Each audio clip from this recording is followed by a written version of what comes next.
Monte Sereno City Council meeting. Before this meeting is called to order, I would like to point out a few house rules to assist council members, staff, and members of the public to successfully participate in this meeting. Council members, your microphone is live, so please keep your microphones on mute until you wish to speak. For tonight's meeting, we are using Zoom to host the City Council regular meeting. At the bottom of the Zoom client, there are two icons, chat and raise hand. Please use chat only to report technical difficulties, such as being unable to hear a council member speaking. Please use raise hand to be recognized by the mayor and enabled to speak to the council. To comment under oral communications or any agenda item, you are allowed 3 minutes to speak per agenda item. Emails limited to 350 words can also be submitted to the city clerk and it will be read into the record. This word limit is set to adhere to the typical 3-minute time allowance. Only attendees using the Zoom application can use the raise hand option to comment. Participants calling in from a telephone will only be able to listen and cannot provide feedback or public comment. Lastly, because we are all not in the same room, all votes at this meeting will be taken by roll call. Thank you. Roll call, please. Councilmember Lawler. Present. Councilmember Mekechuk. Present. Councilmember Turner. Present. Mayor Pro Tem Ellahie. Present. And Mayor Leuthold. Present. We have a quorum. Thank you. Any changes to the order of the day, Ms. Radcliffe or Mr. Leonardis? None from me. None requested. All right, thank you. Let's go ahead and begin. We have two presentations this evening. The first presentation is from the Silicon Valley Clean Energy. The second will be from the Los Gatos-Monte Sereno Police Services Report. Mr. Leonardis, did you want to introduce either of these, or shall we simply jump in with the presentations? Thank you, Mr. Mayor. Mr. Girish Balachandran and Don Bray are here with us this evening from Silicon Valley Clean Energy to do their presentation. We look forward to their presentation. We're very honored to have them. All right. Thank you, Steve. And thank you, Mayor and City Council. Girish Balachandran, the CEO of Silicon Valley Clean Energy. And I believe a presentation will be posted up on the screen. And so while that is being put in, so there's going to be both myself and Don Bray talking to you tonight. We had the pleasure of working with 3 of the sitting council members. We've worked with Liz Lawler before when she was an alternate. And of course, Javed Ellahie is on our executive committee, and Brian Mekechuk is an alternate, and he's also the chair of our audit committee and also serves on the finance committee. So thank you all very much for your service. So if we can go to the next slide. This is a bit of an agenda of what I'm going to talk about today, and obviously open to questions from you about anything to do with SVCE or any energy related questions that we would be happy to address or get back to you with information later. So let me tell you a little bit about SVCE for those new in the council and those watching. In the next slide, we have the logos of the 13 agencies that are part of SVCE. We were created in 2016, and our mission is essentially to reduce the use of fossil fuels in providing clean and affordable electricity, and also investing in innovative programs to reduce carbon emissions. On the right-hand side, you have the annual energy load from different cities and agencies that are part of SVCE. Monte Sereno, you're #1 from the left-hand side of the screen. So you're #1 always, right? So in the next slide, I'll tell you a little bit about SVCE and CCAs and how it works. So CCAs, or community choice aggregators, were formed through legislation that got passed in 2002 and amended in 2010. And essentially, a CCA gets created by the communities that they serve. It's very much like a community buying organization, and public agencies get together and all the customers that are in their service territory or in these cities automatically get transferred over to this new agency that was created in 2016. And we serve electricity to them. Today, we have 24 CCAs across California, representing 12 million customers and serving more than 190 cities and counties. So a rather large spread, and most of that growth has taken place since 2016. So here we buy the energy. So we actually enter into contracts for renewable energy, and then we have it delivered over PG&E's lines to you, and the billing is combined, the billing that goes to our customers. It's on the PG&E bill, so we have one page where we show our charges. So on the next page, we tell you basically what the impacts have been with SVCE since our formation. So since we've been formed, we've been able to reduce CO2 emissions by about 24%.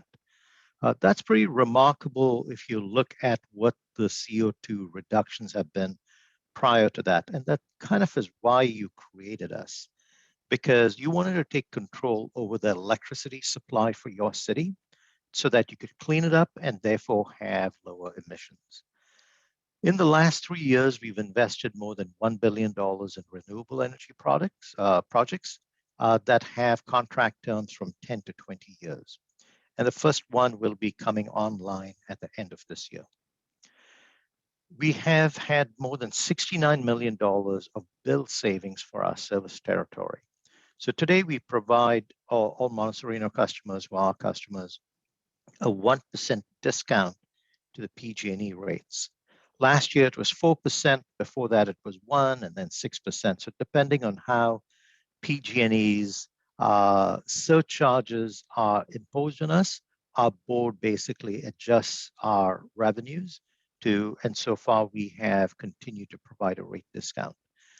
Of that 69 million, Monte Sereno's savings has been close to $250,000.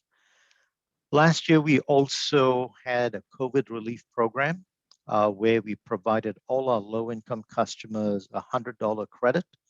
All 4,000 small businesses got a $240 bill credit. And we are also in the process of launching online training for contractors. Along with that program, we also provided a $5 million grant to cities that want to invest in clean resiliency assets. You'd be proud to know that Steve was number one. He was the first one of all our agencies to apply for that grant, and that you have an $18,000 grant set aside for one of your facilities. We have a lot more going on. I'm sure there'll be questions on the legislative side about current challenges that we have, whether it's from what's happening with the Texas blackouts. Are there going to be impacts to us on the legislative side? The board of SVCE is briefed on it and gives us direction. I'd be happy to take questions after the presentation, after the main item we want to talk to you about, which is time of use rates. I'm going to hand it over to the expert on our staff, Director of Account Services and Community Relations, Don Bray. So if we could switch to the next slide, Don will take over the presentation from now. All right, thanks, Girish, and good evening, everyone. Just to put this in perspective, Monte Sereno has about 1,200 accounts at SVC. Almost all of them are residential, and about 2/3 of those accounts are going to be going through this time of use transition. So a good number in your community. I'm going to take a few minutes to describe the whys behind this transition. What's it hoping to accomplish? I'll talk about the ways that a time of use rate is structured versus the traditional tiered rate, and I'll talk about some of the choices that customers have and protections that they have. At the end of the day, this is a relatively low risk transition, but I can put that in black and white for you as we go through the presentation. And then I'll finish up just talking about the communications of this that are going to occur over the next few months, and summarize the benefits. So next slide, please. So the time of use transition is something that's happening statewide, and it's happening for all PG&E customers, as well as the other major utilities in California. There are a whole wave of transitions being scheduled. Santa Clara County, which includes, of course, SVCE, is going to be transitioned in June of this year. Customers can, they'll automatically be transitioned to a new time of use rate, but they have the option to go back to the tiered rate if they want, or go to a different time of use rate. So there's definitely some optionality in all this, but it's a major move to get people into this new rate structure, and the pilots that have been done show that most people do wind up sticking with the new time of use rates. Next slide, please. So what's behind this is that the grid is really changing in California. Of course, solar energy is now a big share of energy generation in California. And what this chart shows is how fossil fuel production, traditional energy generation is done in California over the course of a 24-hour day. And along the bottom, midnight is on the left, and then the hours through the day, and then the amount of energy generated on the vertical axis. And you can see that during the sunny hours of the day, fossil fuel generation is really being reduced. But when the sun starts to set late in the afternoon, there's a need to bring a lot of power online from traditional fossil fuel resources to serve demand that's very high in the early evening hours. So many of you have seen this chart before, known as the duck curve, but this is what it's about. It's just that the demand for fossil fuel energy is really starting to look very different at different points during the day. When you look at this peak on the right, energy is most expensive in the evening. It's about twice as expensive as it is during other hours of the day, and it's considerably dirtier because it's powered by fossil fuels. So the thought behind a time of use rate is, hey, let's make it more expensive for people to use energy during these evening hours and incentivize them to spread that energy use into the other less expensive and cleaner hours of the day. Next slide, please. So as I mentioned, we will be doing this transition in June, and on the right is an eye chart that shows when all the other PG&E counties are going to be doing the transition. Everyone on an existing tiered rate is going to be transitioned unless you're a medical baseline customer, or unless you've become a PG&E customer more recently than October of last year. A question we commonly get is, well, I'm a solar customer, will this apply to me? If you are on a time of use rate currently as a solar customer, this won't impact you at all. If you're on a tiered rate, in other words, if you've been a solar customer for a long time, say since before 2016 or so, there's a chance that you are on a tiered rate and you would be going through this transition. Of course, you can go back if you want, but you would see this. Next slide, please. So under this traditional tiered rate structure, the first 300 kilowatt hours or so that you use in a month are at a pretty low rate. They would be on the low 20-cent range.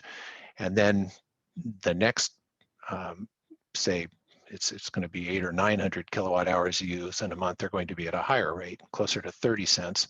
And then the rate really jumps up after that to over 40 cents. So the thought behind this traditional rate design is encourage people to use less electricity by making it more expensive the more that you use. But this is ineffective really at encouraging electrification. Think, EVs and heat pumps and all the things, new technologies that are coming along that are so much cleaner that use electricity. This type of rate structure doesn't encourage that, it discourages it.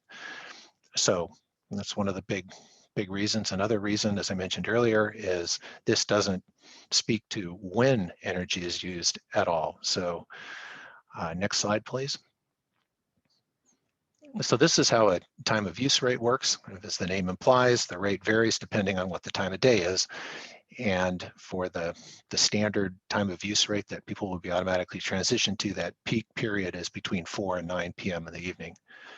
And during the summer months, there'll be a 6 or 7 cent delta between peak and off peak. And in the winter, it isn't much of a bump at all. It's just a few cent increase during peak hours.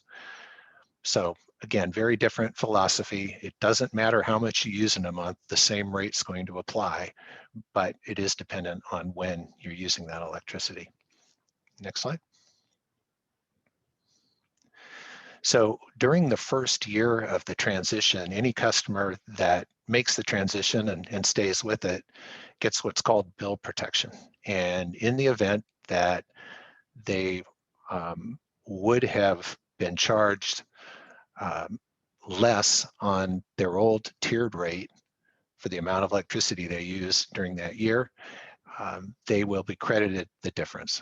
So this is tracked during the first year. It's reported on your bill. Hey, you know, you're running a little bit behind, and there's this amount that that you'll be protected by.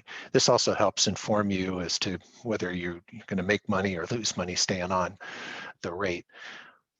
We did a pilot in our service territory in the 2018-2019 timeframe for about 6,000 customers. About 50% of customers actually did a little better on their time of use rate. Little better meaning saved about $25 over the course of a year. Another 40% basically broke even, and about 10% lost $20 to $30 and were covered by this bill protection. So you can see it's, you know, these aren't huge amounts, but that sort of the order of magnitude that we're talking about here in terms of what these rate changes will mean to many people. Next slide. So savings opportunities, obviously use less between 4 and 9 in the evening. Things like charging an electric vehicle or running air conditioning, things that are very power intensive, try to do those during other hours of the day. If there are applications that you could set, like a dishwasher or washing machine, again, have that be during other hours. And of course, the opposite applies in terms of things to do during peak hours. Next slide. So some of you might have started receiving communications actually. There's a 90-day notification that's going out, so they're beginning to be sent now for the June transition. The 90-day notification does include a report that shows you whether you might gain or lose on the new time of use rate, and also shows you another time of use rate that exists as an option. So it's a pretty good mailing with a lot of information in it, and it indicates how you can make those choices if you don't want to stay with the new default time of use plan. There'll be another communication sent 30 days prior as well. So plenty of notification here. Next slide. So SVCE is also doing communications. We're communicating through social media and through Nextdoor. We've sent digital toolkits to our member agencies. We're regularly speaking to this in our newsletter and in other press. Next slide, please. So in summary, the time of use transition is really about encouraging customers to use electricity when the rates are lower and when the grid is cleaner. It represents a new opportunity for customers to save, even if they're using more and more electricity as they electrify. And the risk is relatively low as there's bill protection through this first year, and plenty of reporting in terms of how you're doing relative to how you would have done on your old rate. Customers have choices, and again, it's really about kind of taking us into the future where there's more electrification and reliance on clean energy on the grid. So that's it. Happy to answer any questions that you have. Great, thank you. So council members, any questions, please go ahead and raise your hand. And if I can see you, great. Otherwise, you may have to speak up if I don't notice you. Ms. Lawler. Yes, thank you so much for that great presentation. It's very exciting what you guys do, and it's very commendable. And my question is, do you see this TOU as a driver to wean us off of fossil fuels in the future, and what do you project and how long would that take? Do you have any kind of game theory on that? Garish, you want to tackle that one? Yeah, I'll tackle the second part of your question first, which is a law was passed a few years back called SB 100. And that basically, the goal is to get us to 100% clean grid by the year 2045. And that clean grid is defined as 60% renewables and 40% clean. So clean would include things like hydro and nuclear, et cetera. So that is the goal. Frankly, we don't know exactly how we're going to get there. I believe it was yesterday morning that a report came out on SB 100 as to how we plan to achieve it. We can send it to you after this meeting. There's a short executive summary of about 12 pages or so. And the time of use rate is one aspect of getting us there so that we can have a change in behavior. Because between that 4 to 9 p.m. is when we actually use a lot of fossil fuel resources. Because during dinner time when the sun's down, we need something to run our system. Something we're doing at SVCE and the state is also doing is investing in energy storage. So we can capture sunlight and other renewable resources during the day and then discharge the battery in the evening. Now, that's going to help us on evenings when you have the sun. But what if you have like a week without sunlight? So that's when you get into something called long duration energy storage, which is something else that us and 7 other CCAs have formed another joint powers agency to invest in that. And we're in the middle of that process. All right, thank you. I have one more follow-up question then. Do you support or would you advocate for making daylight savings time permanent, given that it is an energy saving device? I need to look at that some more. I'm way too tired right now to actually answer that well, because I got up at like 4:30 this morning. It screwed up my system. So I need to look at that. I think the jury's out on whether it actually helps or not. Okay, thank you. Yes, Ms. Turner.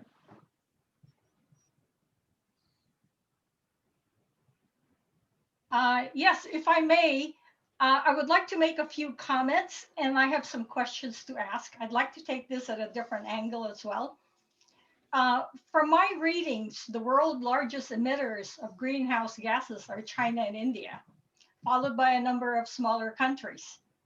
The US, for example, we have already taken our emissions down to pre-2000 levels, and it's pretty far down on the list. So even taking back to the pre-industrial age and reducing our emissions to zero would have no measurable effect on CO2 levels worldwide. And under the Paris Climate Accord, China doesn't even have to think about controlling its emission until 2030. So here's my question. California already has some of the highest utility rates in the nation. We often don't bother, like I don't bother to even charge my hybrid anymore because there's very little difference between the cost of electricity and the cost of gas. My family, for example, we pay about 29 cents per kilowatt hour, and we use about 1,000 kilowatt hours per month. For someone in my category, what will the rates be under this new time of use plan, both peak and off peak? Can you give me an idea, please? Yeah, well, I'm going to leave the geopolitical questions for Garish, but I can answer your specific question about rates. So when you get, assuming that you're on that tiered rate, you should get a mailer that will show you, based on your past usage, whether you will make money or lose money on the new rate. And if it shows that you make money, well, you're probably going to be inclined to go to the new rate. If it shows that you might lose money, you can elect to stay on your current your current time of use rate, or sorry, your current tiered rate. Most people don't gain or lose very much in this, at least based on the pilot experience so far and in the analysis that are being done for customers. But that would be the best way for you to know exactly the answer to your question. Okay. On the, sorry. So if you're going to answer my questions about the geopolitical question, let me ask one more question here. It's really the wisdom of tearing out dams and nuclear plants, which really produces reliable, inexpensive, clean energy, and it's under our natural control. And I question tearing them down in favor of unreliable, more expensive alternatives that are largely manufactured in foreign countries. Can you make a comment on that, please? Sure. And I'm going to say that some of your questions deserve a much longer conversation, but I'll give you some of my thoughts and maybe opinions. So as far as nuclear plants in California, we've had two giant ones. One was closed down because of a small accident that they had in Southern California in 2012. They had a leak, and so they shut it down, and now it's permanently closed. The one up in Northern California, Diablo Canyon, the state and PG&E decided to shut it down, and it'll be shut down over a period of 2 years in 2024 and 2025. That's going to take a lot of what we call carbon-free energy off the grid. That's a lot. It's actually a tremendous amount. Our board has actually approved us taking the carbon credits from that nuclear power plant for our use, because we are actually paying for the uneconomic costs of PG&E's plants. So you're actually paying for it. So the board, I thought, did something very rational. They actually pushed away some political kind of pressures to say, hey, we are paying for it. Us paying for it is not going to add any new nuclear to the grid. So we continued with that. As far as hydroelectric, if you look across the globe and across the country, there's next to no dams being torn down. There may be a few up in the Northwest that are being torn down for salmon. But when you think about the percentage of hydro that's being torn down, I would put it at point something. It's less than 1%. So it's de minimis. As far as your first question about why we should be doing anything with climate change, with trying to reduce emissions, given that we already are low compared to China and India. I mean, there's several arguments. I'm not going to go into all of them, but for one thing, CO2 lasts 300 or so years up in the atmosphere. So we've done our dirtying already. China and India are just starting. So there's a little bit of like, we've dirtied up the atmosphere and we filled it up with our CO2. And then the reality of it is we all live in one home, so to speak, right? So if we don't get China and India to make changes, the impacts of climate change are going to continue. And we are seeing that every year. So in a way, it is in our interest to get others to do something different. Now, there are also opportunities, and California has been on the cutting edge of opportunities in the sense of, to the extent we're the ones that develop carbon reduction technologies, we get to export this to the rest of the world. So it's also a potential economic benefit for us. You also talked about rates and the high rates and how it impacts electrification. I'm with you on that. Our rates are extremely high. They are right there, top of the country. I personally think that I grew up, my entire career has been with public power. And public power in California serves 25% of California's load. And on average, public power serves the community at 15% less cost than private power. So that is a choice we can make. And in a way, you've made that by selecting us for at least a portion of your power needs. PG&E will continue to be the provider of transmission and distribution. The overall rates are expected to rise 3.7% per year for the next 10 years, according to a report that came out about 2 weeks ago. It's a big problem for us in California about how do you electrify while electric rates are going up. There's another study that just came out about 2 weeks ago, which is looking at how we can make sure that these high rates are not inequitably spread among our population.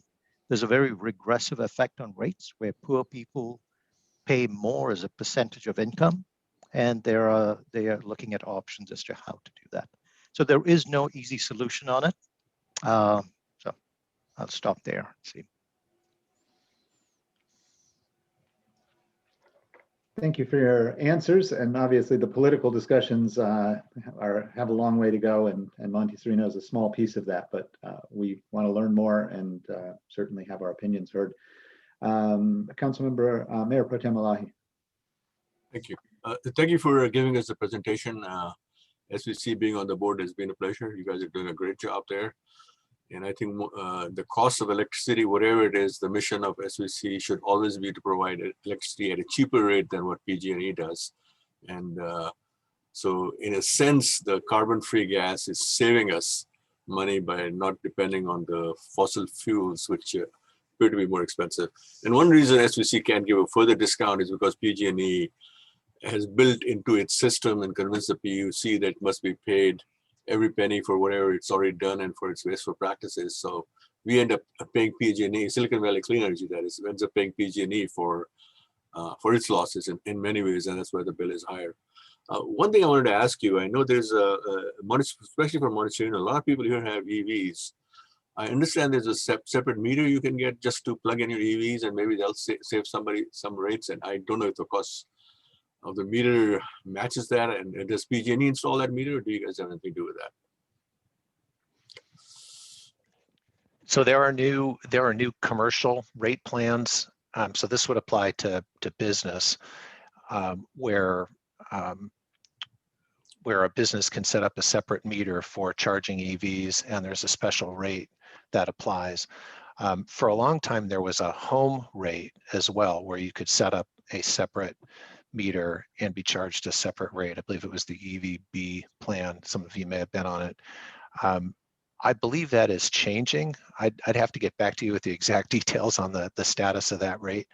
So I don't know if that's something that's still active or not. It was in place for some number of years, but my sense is that they're really moving more of the pure EV rate concept to businesses. Okay. And the other question, I know you have been giving subsidies, and thank you for those. I think Monte Sereno has benefited for one of those with these heat pumps and other all electric appliances. Are there other subsidies available that homeowners can take advantage of at this time, or any discounts available? And who do they need to contact if they want to get one installed? So if you're interested in a heat pump water heater, we do have an active program for replacement of gas water heaters with heat pump electric water heaters, they aren't the old-fashioned electric water heaters. These are new. They're like air conditioners operating in reverse. They're really, really fascinating devices and super efficient. And we offer a $2,000 credit. If you're replacing a service panel or expanding a service panel, you can get another $1,500 for that, which can expand electric service capacity at your home. So that is available right now. There's also some additional money that's available from the Bay Area Quality Management District that can sweeten that number a little bit. So there's some potential to stack incentives there. And who should people contact to get that?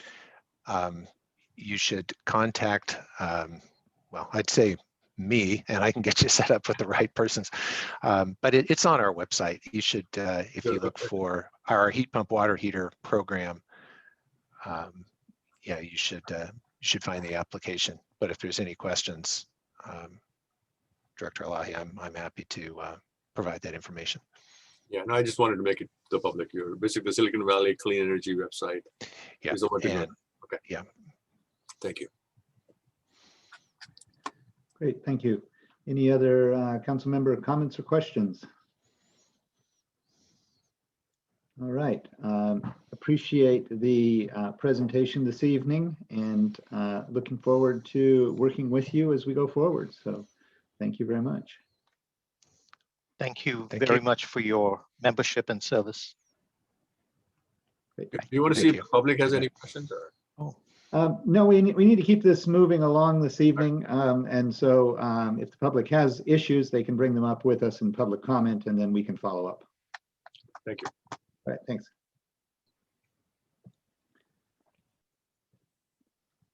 Okay, so moving on to agenda item number 2, that is the presentation by the Los Gatos-Monte Sereno Police Department regarding the services report for July through December 2020. Mr. Leonardis, would you like to introduce the captain? Yes, thank you, Mayor. This evening joining us is Captain Clinton Tata with the Los Gatos-Monte Sereno Police Department, and he will be presenting the report. We're happy to have Clint here with us. Okay, can you hear me? Yes, thank you. Okay, thank you very much, City Manager Leonardis, and good evening, Mayor and City Council of Monte Sereno.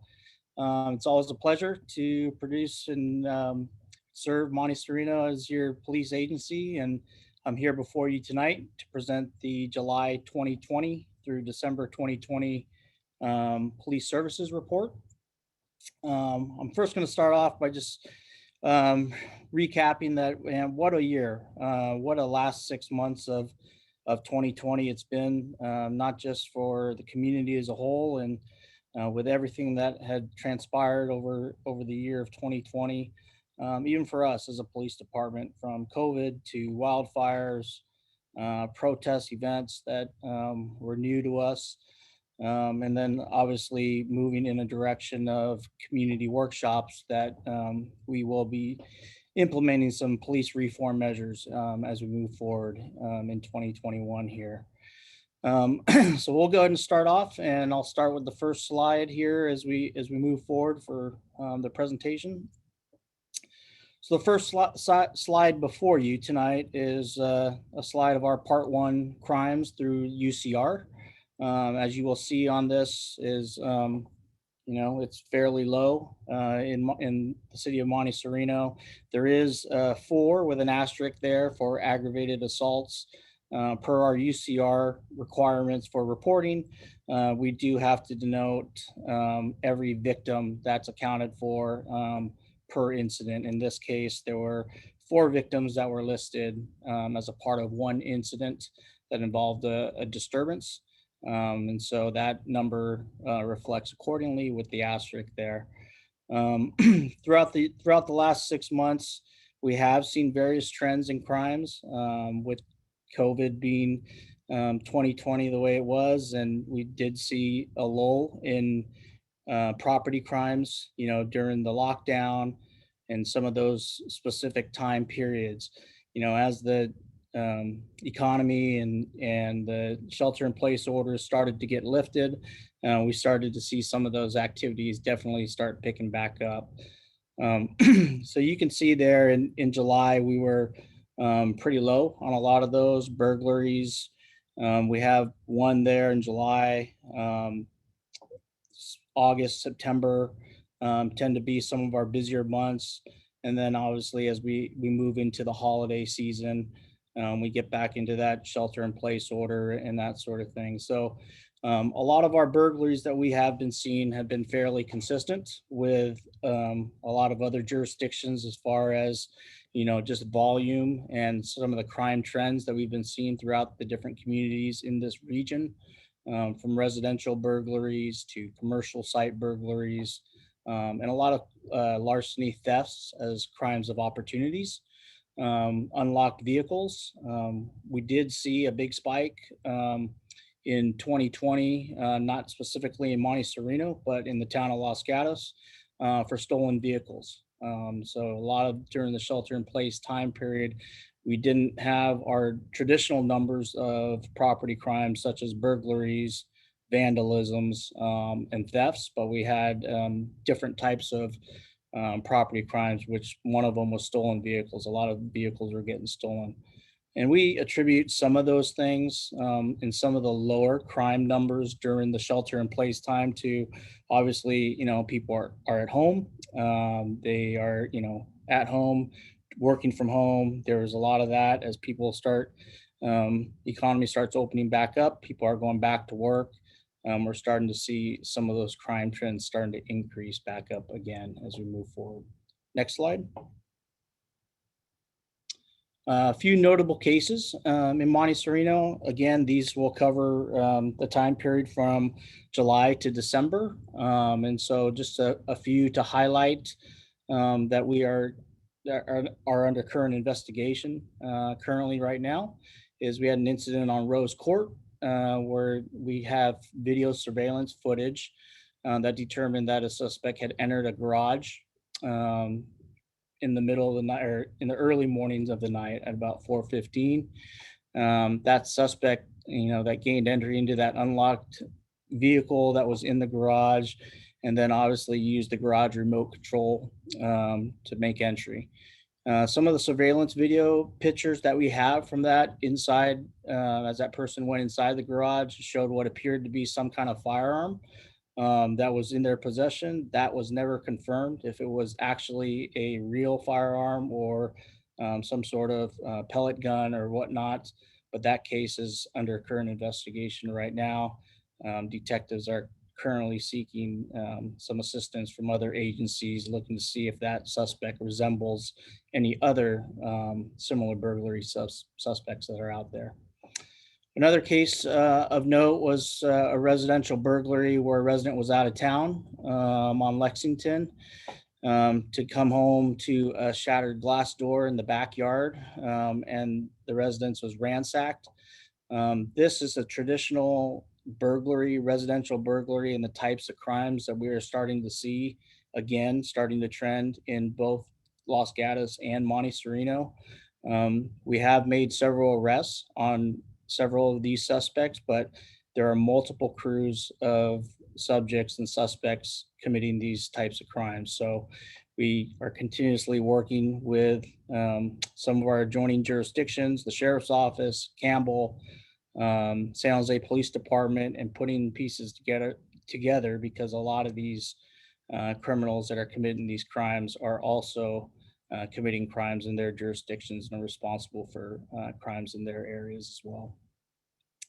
Construction site burglaries, always a lot of these are crimes of opportunities. A lot of the construction companies will leave tools available out in plain view and plain sight. We are, very much in an education mode, trying to educate some of the construction site companies to really, pack their things up, keep them, enclosed and secured the best they can to keep them, inaccessible to criminals. And then obviously we're conducting additional patrol checks and really trying to identify where those construction sites are that could be vulnerable to these types of crimes. Next slide. Some of the patrol activity that we tend to have is the majority of our calls for service are all there, but obviously we have a lot of proactive enforcement and proactive events. Difference between proactive and calls for service really are proactive events are officer initiated. Those are vehicle stops that result in some kind of action. and or the pedestrian stops or those things that they view as they're patrolling around. Calls for service or calls we receive from the citizens is in report to some kind of incident that is they're requesting our assistance. Next slide. Response times. So we have response time goals of 5 minutes for our priority 1 calls. Priority 1 calls for service are immediate in progress emergency calls for service. We shoot for that 5-minute goal and under on those priority 1 types of calls. In this case, on the 5 priority 1 type calls in the city of Monte Sereno over the last 6 months, we had a possible dead body call, we had a weapons call, attempted suicide call, and then another fire call in the city of Monte Sereno. The priority 2 calls, our goal is 10 minutes. Our average response time was 7 minutes and 33 seconds on the priority 2 calls. And those are really urgent, in progress, or just occurred emergency calls that do not require an immediate response, but there is reason to believe that police response is needed in a timely fashion. Priority 3 calls are non-emergency calls that may or may not require response, but they do present some sort of significant or some sort of need for assistance by the police department. And those are under the 15-minute goal. And those have been average response time about 9 minutes and 8 seconds. Next slide, please. So for Monte Sereno, some of the highlights just from a patrol hours calculation and time. As of right now, as of the end of this report, we had 2,037 hours for the last 6 months that was reported out for patrol hours and patrol time.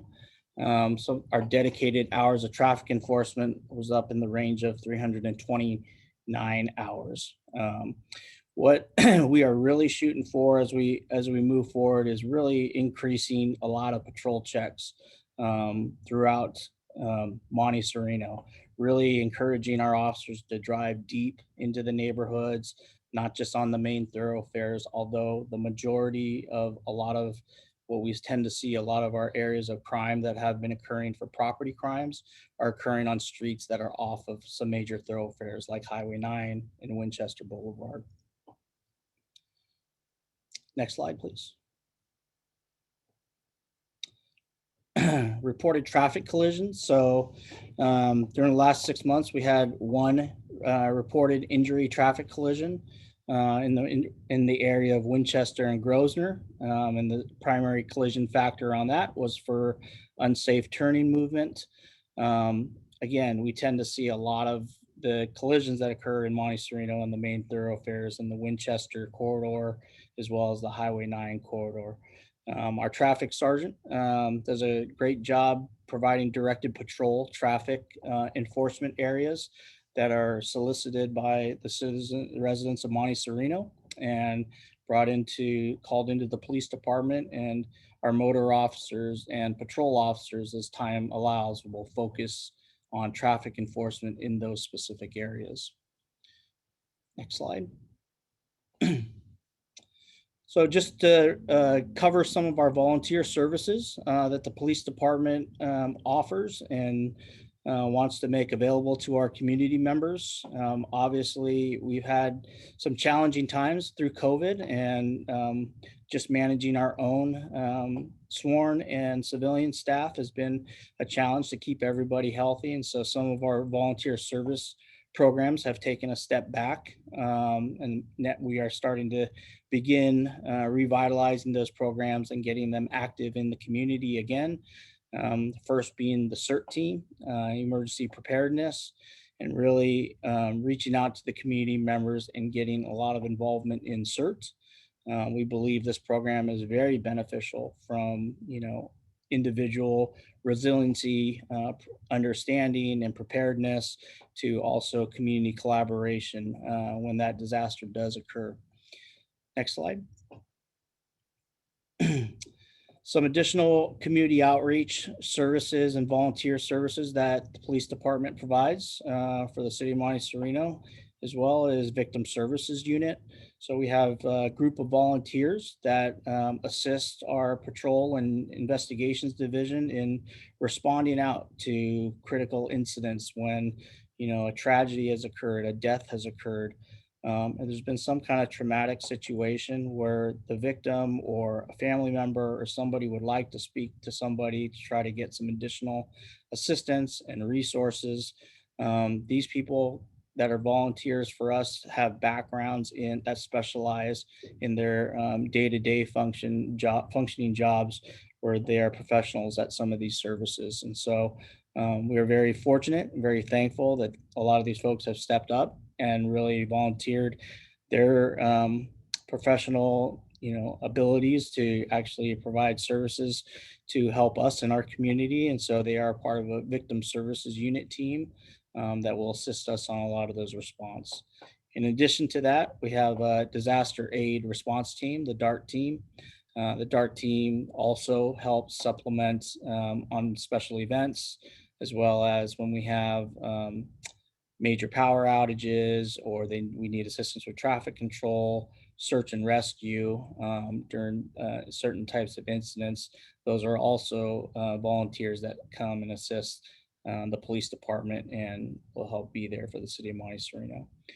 Chief DeSena, I know last time covered and introduced the SNAP program, the Special Needs Awareness Program that the police department recently implemented.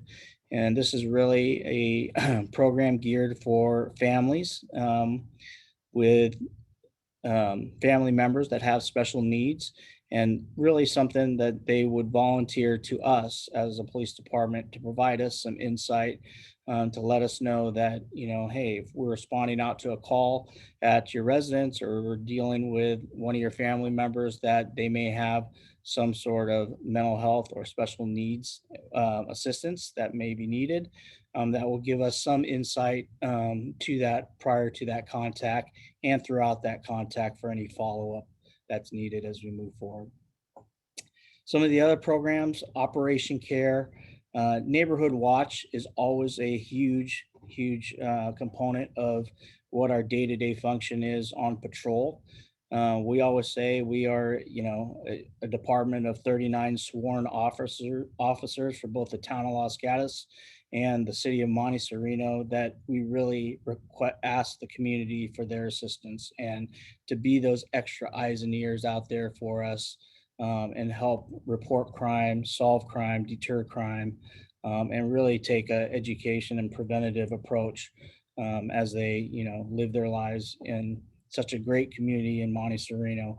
But we've had a lot of success with the program, specifically in Monte Sereno. I think it was in 2019. We had a new neighborhood watch group in the Greenwood area that really were very self-initiative and self-driven, and they started their own, and the police department assisted them with some of the initial setup of that neighborhood watch.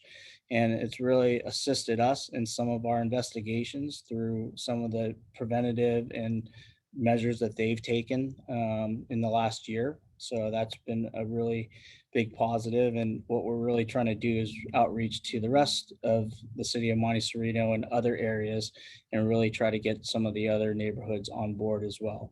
There's no limitation. So, I mean, we try to keep it to a certain area and designated area, but, we don't, one street, two streets, a couple blocks worth. I mean, it's really about creating a group of folks in a neighborhood, collaborating together with the police department, providing them with some safety tips and education, and then really taking a vigilant approach to deterring crime and promoting safety in their neighborhood. Next slide. So before I finalize and just ask for any questions, I will tell you that the town of Los Gatos has also hosted several community workshop meetings that we have received feedback and input from the community. And one of those things that the meeting was focused on was police reform. Three things that really came out of that meeting for us was independent police auditor review board that would be reviewing all citizen complaints of sworn officers, and an outside independent review of those and investigation of those complaints. And that's something the town is moving forward with in identifying who those folks would be. In addition to that, we also have explored the option of working with mental health services, mobile crisis response team and behavioral health of the Santa Clara County. And we have increased that relationship to really focus on ways that we can address responding and follow-up calls with dealing with the mental health victims. And then finally, we've also committed to increase transparency with the Racial Identity Profiling Act, which is the RIPA statistics that are mandatory per the Department of Justice. For us, it will be mandatory for us to begin posting and reporting that information in 2022 to 2023. And we will have already begun collecting the data on our traffic stops, pedestrian stops, and that's something we're going to make available publicly for that to see by the public. So with that being said, that concludes the police services report for the Los Gatos Monte Sereno Police Department. And I'm happy to answer any questions that any of you may have. Great, thank you very much. Council members, please raise your hand or wave if you have some questions. Councilmember Lawler. Yes, Captain Tata, thank you so much for your presentation. I just want to say thank you to you and to the police department for putting your lives on the line every day for us to keep us safe. And I wanted to follow up with you on the mental health services piece. Will the volunteers that you have in the VSU program coordinate with the mobile health services units, or how does that, how do you see that working out? Yes, thank you for the question. So the volunteer services unit primarily focuses on those call outs. So like, let's say it's an in-progress event that's occurred and they would come out after the fact to help coordinate resources with the family.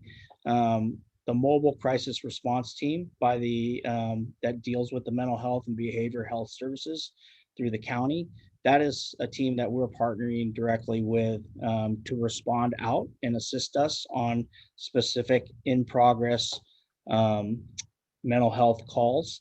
Obviously, the staffing that the county has for that specific unit isn't as robust as, to cover the whole county on every type of call out. And so obviously, we have to, increase some of our trainings for some of our officers and really understand what our limits are as, in our profession and what our expertise is. And so some of those will obviously be referred directly to the mobile crisis response team through the county. And then obviously the ones that we can handle and we can really provide some follow-up to are ones that we would coordinate with the mobile crisis response team from the county on, and they would conduct those follow-ups in conjunction with our police officers as well.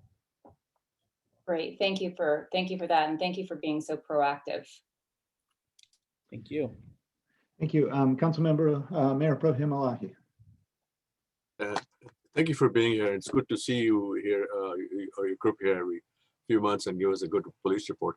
I was just curious, you have statistics on crimes and there's about 13 listed. How many of these individuals or whoever was involved were arrested? Do you have those statistics? And it might be helpful to get those statistics also from you guys as to how many arrests and how many convictions may have come about if you are, and arrests, I suppose you could have right away. Convictions you may not know for a couple of years. So those might be a helpful statistic. And it's good you're doing a sensitivity training and also setting up for meeting with different groups and providing services for mental health. Monte Sereno is in a small community, but Los Gatos kind of spills over on us. And I can't help but on next door, almost every other day, somebody's complaining about their car being broken into, or somebody stealing something from their car, or yesterday was somebody broke into a kitchen window. And it's next door, which may be more than just Monte Sereno, obviously. It may be Los Gatos, or it may be Rinconada area or some other areas. But it seems like a higher number than you usually see as to what's going on. Have you noticed a trend in that direction, or next door is just full of events that may not matter much? No, they're absolutely correct. So obviously the statistics and the information that I provide tonight was up through January. What I will tell you is that in the last couple months, we did put a social media post out on our Facebook page that talked about some of the rise in the burglaries that have been occurring over the last couple months in January and February. I can't tell you specifically how many we've had in Monte Sereno. That will probably be on the next report. But we have seen an increase in both Los Gatos and Monte Sereno over the last 2 months. I think that's something we've seen regionally across both San Jose, Campbell, and Saratoga as well. And that's something we're working very hard on identifying who these suspects are for that. One case that's notable that really hasn't made this report because it was just a few weeks ago, but just off of Rose Court, we had a alert citizen resident that contacted us of somebody going through unlocked vehicles or trying to attempt to go through unlocked vehicles. And, we obviously responded to that call. Couldn't find them initially, scoured the area, spent about 2 or 3 hours looking for that subject. And then later on, and about an hour and a half later, that person popped up and we were able to make an identification off of resident in Monte Sereno's video surveillance that they had in that same neighborhood. So we did some back work and found some video that identified the subject and took that person into custody, who actually at the time had stolen property from other unlocked vehicles in both Los Gatos and Monte Sereno. So those things, they come in waves, and I think it's obviously, crime has no boundaries. We recognize that, and it's really about us trying to take a proactive approach and really getting out there and being visible, even through traffic enforcement, making sure, these folks know that, the police department's out there patrolling the neighborhoods and looking for crime. Yeah, thank you for that. I know it's a difficult job, and you guys are always out there. Is as far as I was going to ask you a question. There's construction going on in Winchester right now, which is making it a little bit difficult and almost unsafe to cross the street in some of those locations. I don't know if you're monitoring that or not. The second question I wanted to ask you: what kind of activity or patrolling do you do at night? I mean, is it? I assume this is not a 9-to-5 job you guys have. So what percentage of your activity is being done in the evening hours, and are you going, like you say, on the insides of Monte Sereno and smaller streets in there, or not at night? Yep. So no, we are patrolling at night. We're a 24/7 operation, right? I mean, I'm more of a 9-to-5 guy as a captain and an administrator, but obviously we have patrol teams that work throughout the evening, and they patrol Monte Sereno. They do drive deep into the neighborhoods, looking for some of those clues and looking for some of those things like, construction sites, as I mentioned before, that could be vulnerable. I know we knocked on a door the other night in the middle of the night because somebody left their garage door open.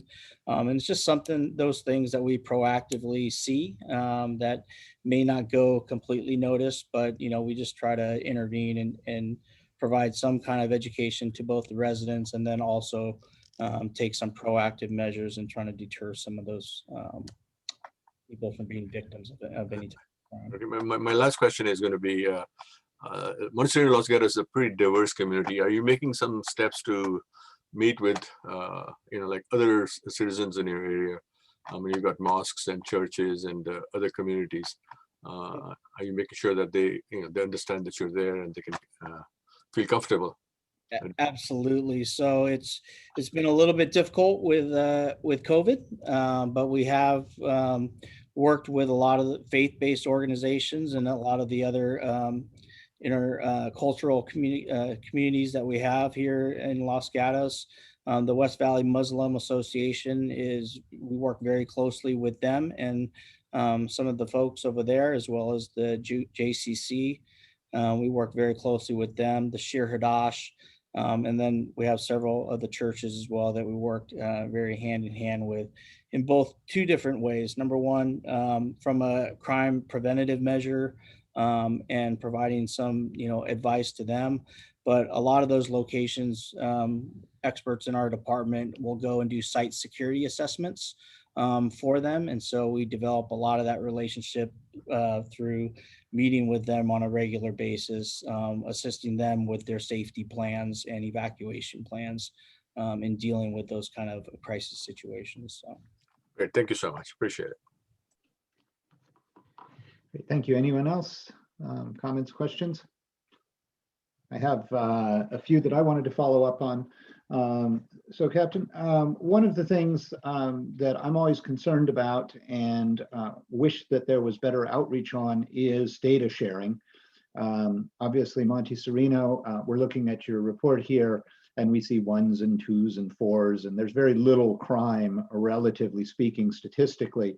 In the past, I believe Chief DeSena has always included the prior year's numbers for comparative purposes, so we can see what's going on and how things are trending.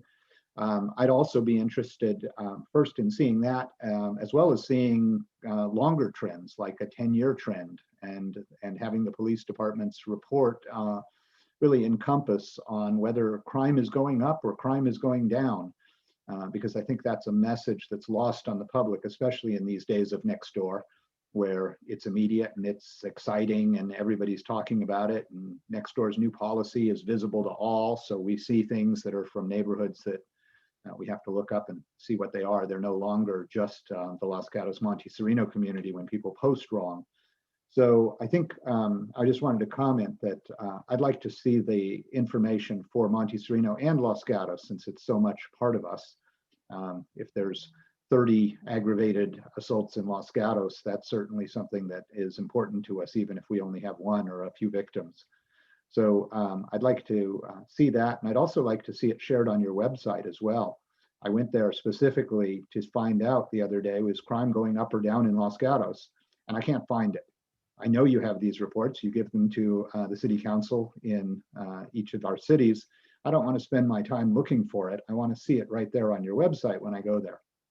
So that I can see what crimes were last year and what they're doing this year, and if there's something being addressed.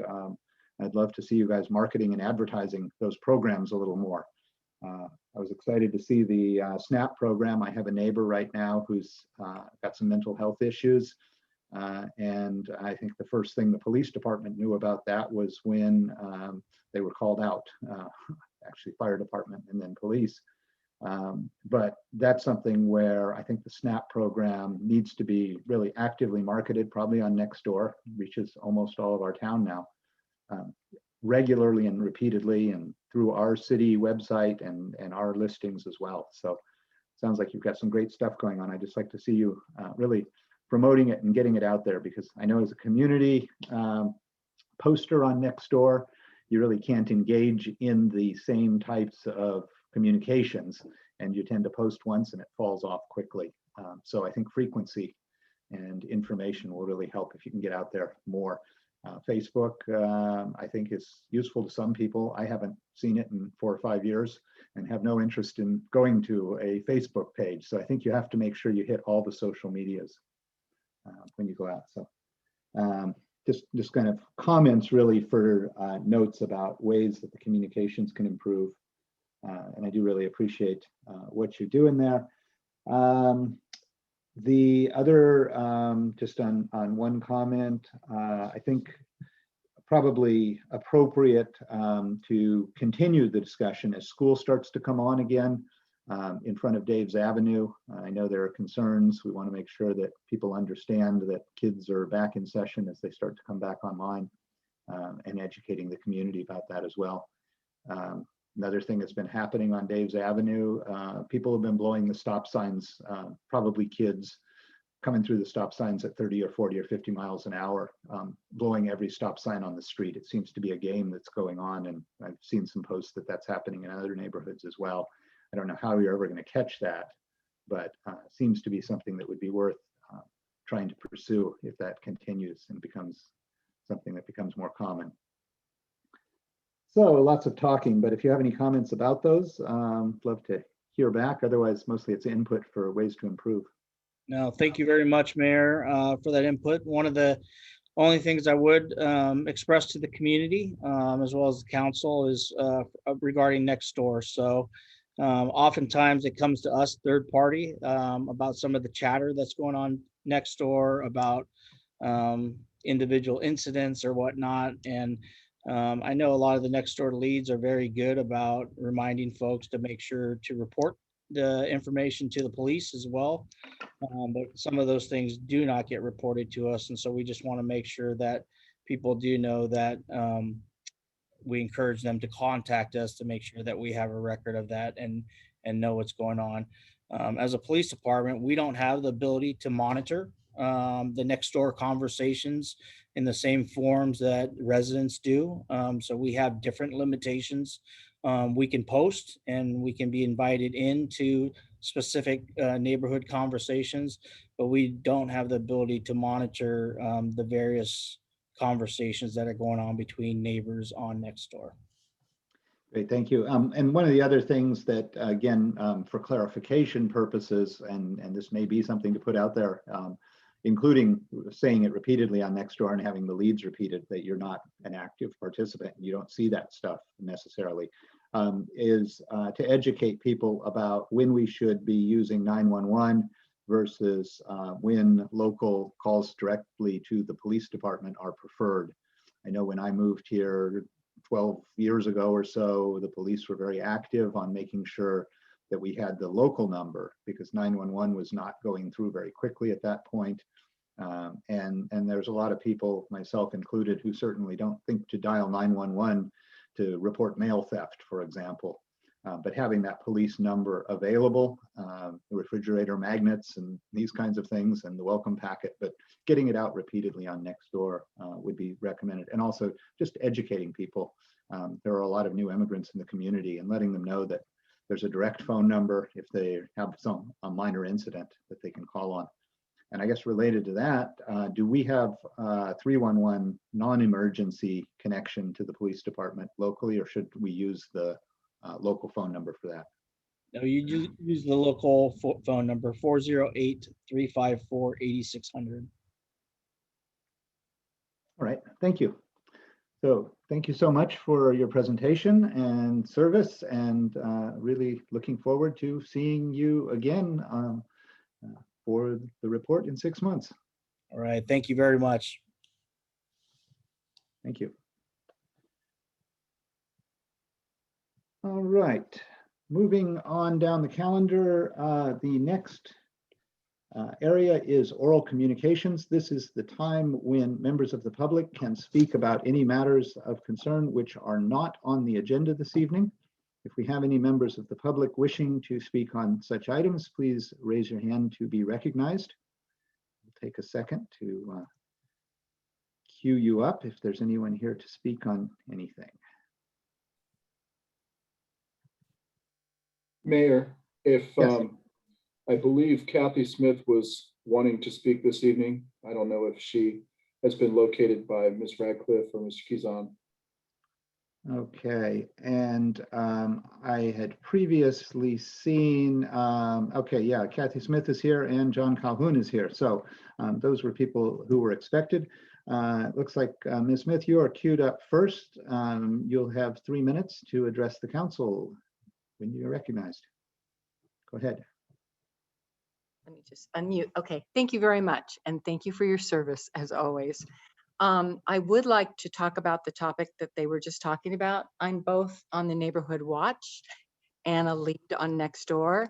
And poor Steve gets all my emails from Nextdoor and from Ring. And there's at least 2 or 3 a week of reported crime. and it's just getting crazy. And it's either in Monte Sereno or on the border. And I love that the police are great and they're reactive. So is Neighborhood Watch. It's all reactive, but there's nothing proactive. And I think it's going to get worse and worse. So I'd strongly like to recommend that we get our own patrol. I have a second home at the beach in Oregon, and we had a similar thing in a gated community where people were coming up from the beach and robbing houses and breaking in. And we got our own security and 0 cases since we got it. Because what he does is, for example, it's my second home, he'll text me, Kathy, are you expecting a white van? And yes, the contractor's supposed to be there. He proactively lets us know that people are at our home. So I think it's getting more and more dangerous, and I think Neighborhood Watch is fine, but it's again reactive, and it's not going to stop the crime. So I just like to recommend something like that for the community to be safe. Thank you. All right, thank you for your input, and it's timely as the city looks towards goals and discussions of budget this year. So I Great. certainly appreciate your input. Thank you. All right, Mr. Calhoun, we will promote you and recognize you in a moment here. All right, you may begin. Can you hear me? Yes. Hi, my name is John Calhoun. Good evening to the City Council members, the mayor, and to Steve, Leonardis. I sent all of you a PDF on the situations that have been occurring next door over the past 9 months or so. And I just want to go over a few things real quickly. There's no other property in the entire Constitution neighborhood area here that abuts such an artificial fill slope that was constructed next door to my property. This condition was not on the original plans, the applicant, and it was not on the application or the approval. And should not have been permitted to be kind of slid through the process at some later date, which has occurred despite my repeated objections and my repeated emails, communications, and not too many phone calls to the staff at the city of Monte Sereno, being Ellahie at the, Ellahie at the building department and Jessica or Jen at the engineering department. And so for me, I adhered 100% to all the Monte Sereno guidelines, including the situation about public right-of-way work, which is not permitted, to build any kind of large embankment, to construct retaining walls, that they were all kept back on my property. So what happened was my property's down nice and low because of that adherence. Well, that did not occur next door. And they keep pushing the envelope next door, and I can, I want to try to make it a resolution-based situation. I don't know how we get to that point. So for me, the issue is trying to get resolution, trying to get a consensus, and trying to move forward with, I guess, the city, the applicant, myself, and trying to get to the point where we get some type of resolution. So for me, the residents, the people, the community should be represented as a whole. So I ask tonight that you, the elected officials of the city of Monte Sereno, propose to answer this wrong that's occurred adjacent to my property. That is, my life savings really, and to uphold the sense of natural conformity to our properties that is per that resolution 3673 or 3763, in an effort to reach a mutually agreeable solution for all. And I hope some of you reach out to me. And unfortunately, I guess the situation, if we don't try to all work together, is heading down a direction that I don't want to go. And I'm just saying that politely. And I wish that we could all work together to get this resolved. Right, thank you. Okay. Okay, that appears to be everyone who has their hand up for public comment, and appreciate the input this evening. Moving now to written communications. Ms. Radcliffe, do we have any written communications that have not reached the agenda? No, we do not. All right, thank you. Next up is the consent calendar. The consent calendar is a group of items that we can take all at once. As is our tradition, we generally will leave the items on the consent calendar if there are just brief questions for staff on specific issues. If it's necessary, we can go ahead and pull items for full discussion and then act on the consent calendar and then discuss those separately. Councilmember Mayor Pro Tem Ellahie, I understand you had some either questions or items that you may wish to pull this evening. Do you want to address those? Yeah, item number 2 on the warrant thing, I have some questions on. Item 5, I think we should pull for some discussion. All right, why don't you go ahead and ask your questions on the warrant list. We'll see if they can be dealt with. And if anyone else has issues this evening, feel free to raise your hand when Mr. Ellahie's concerns are addressed as well. Yeah, so on the warrant list, basically there was an item for Alana Consulting for 11,000. Is that the building inspector? And this would be probably Mr. Leonardis, if you could please answer that. Thank you, Mayor Pro Tem. The answer is that is for the services of the plan check person who is on our staff and his staff. Council approved a new agreement under Alana Consulting. I believe it was during our January 21st meeting. So council had approved that agreement with Mr. Fatapor's new LLC, which is Alana Consulting. Understood. So is he a plan check consultant or is he the building inspector also? Or do we have somebody else doing building inspection? Thank you for your follow-up question, Mayor Pro Tem.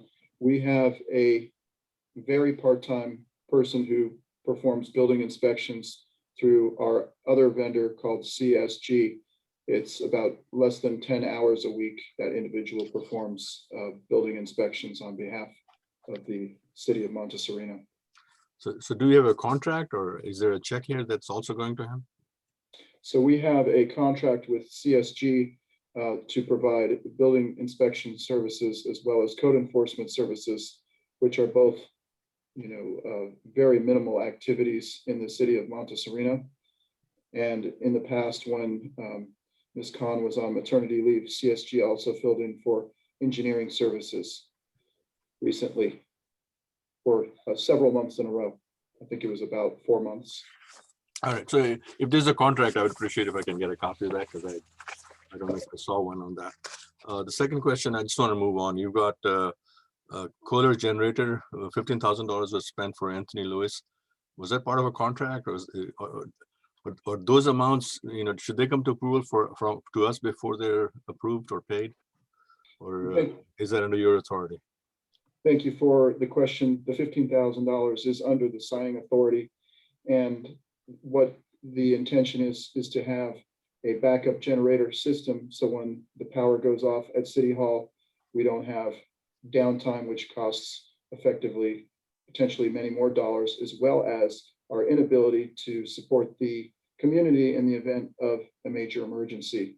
So it is entirely essential in the opinion of this city manager that we have a backup generation system. Since I've been with the city of Monte Sereno, we've lost power on 2 different occasions for a number of hours, and we've been completely down and unable to serve the residents of Monte Sereno. So the $15,000 for the generator is a small price to pay. I actually negotiated the price of the generator down several $100s to the $15,000 level.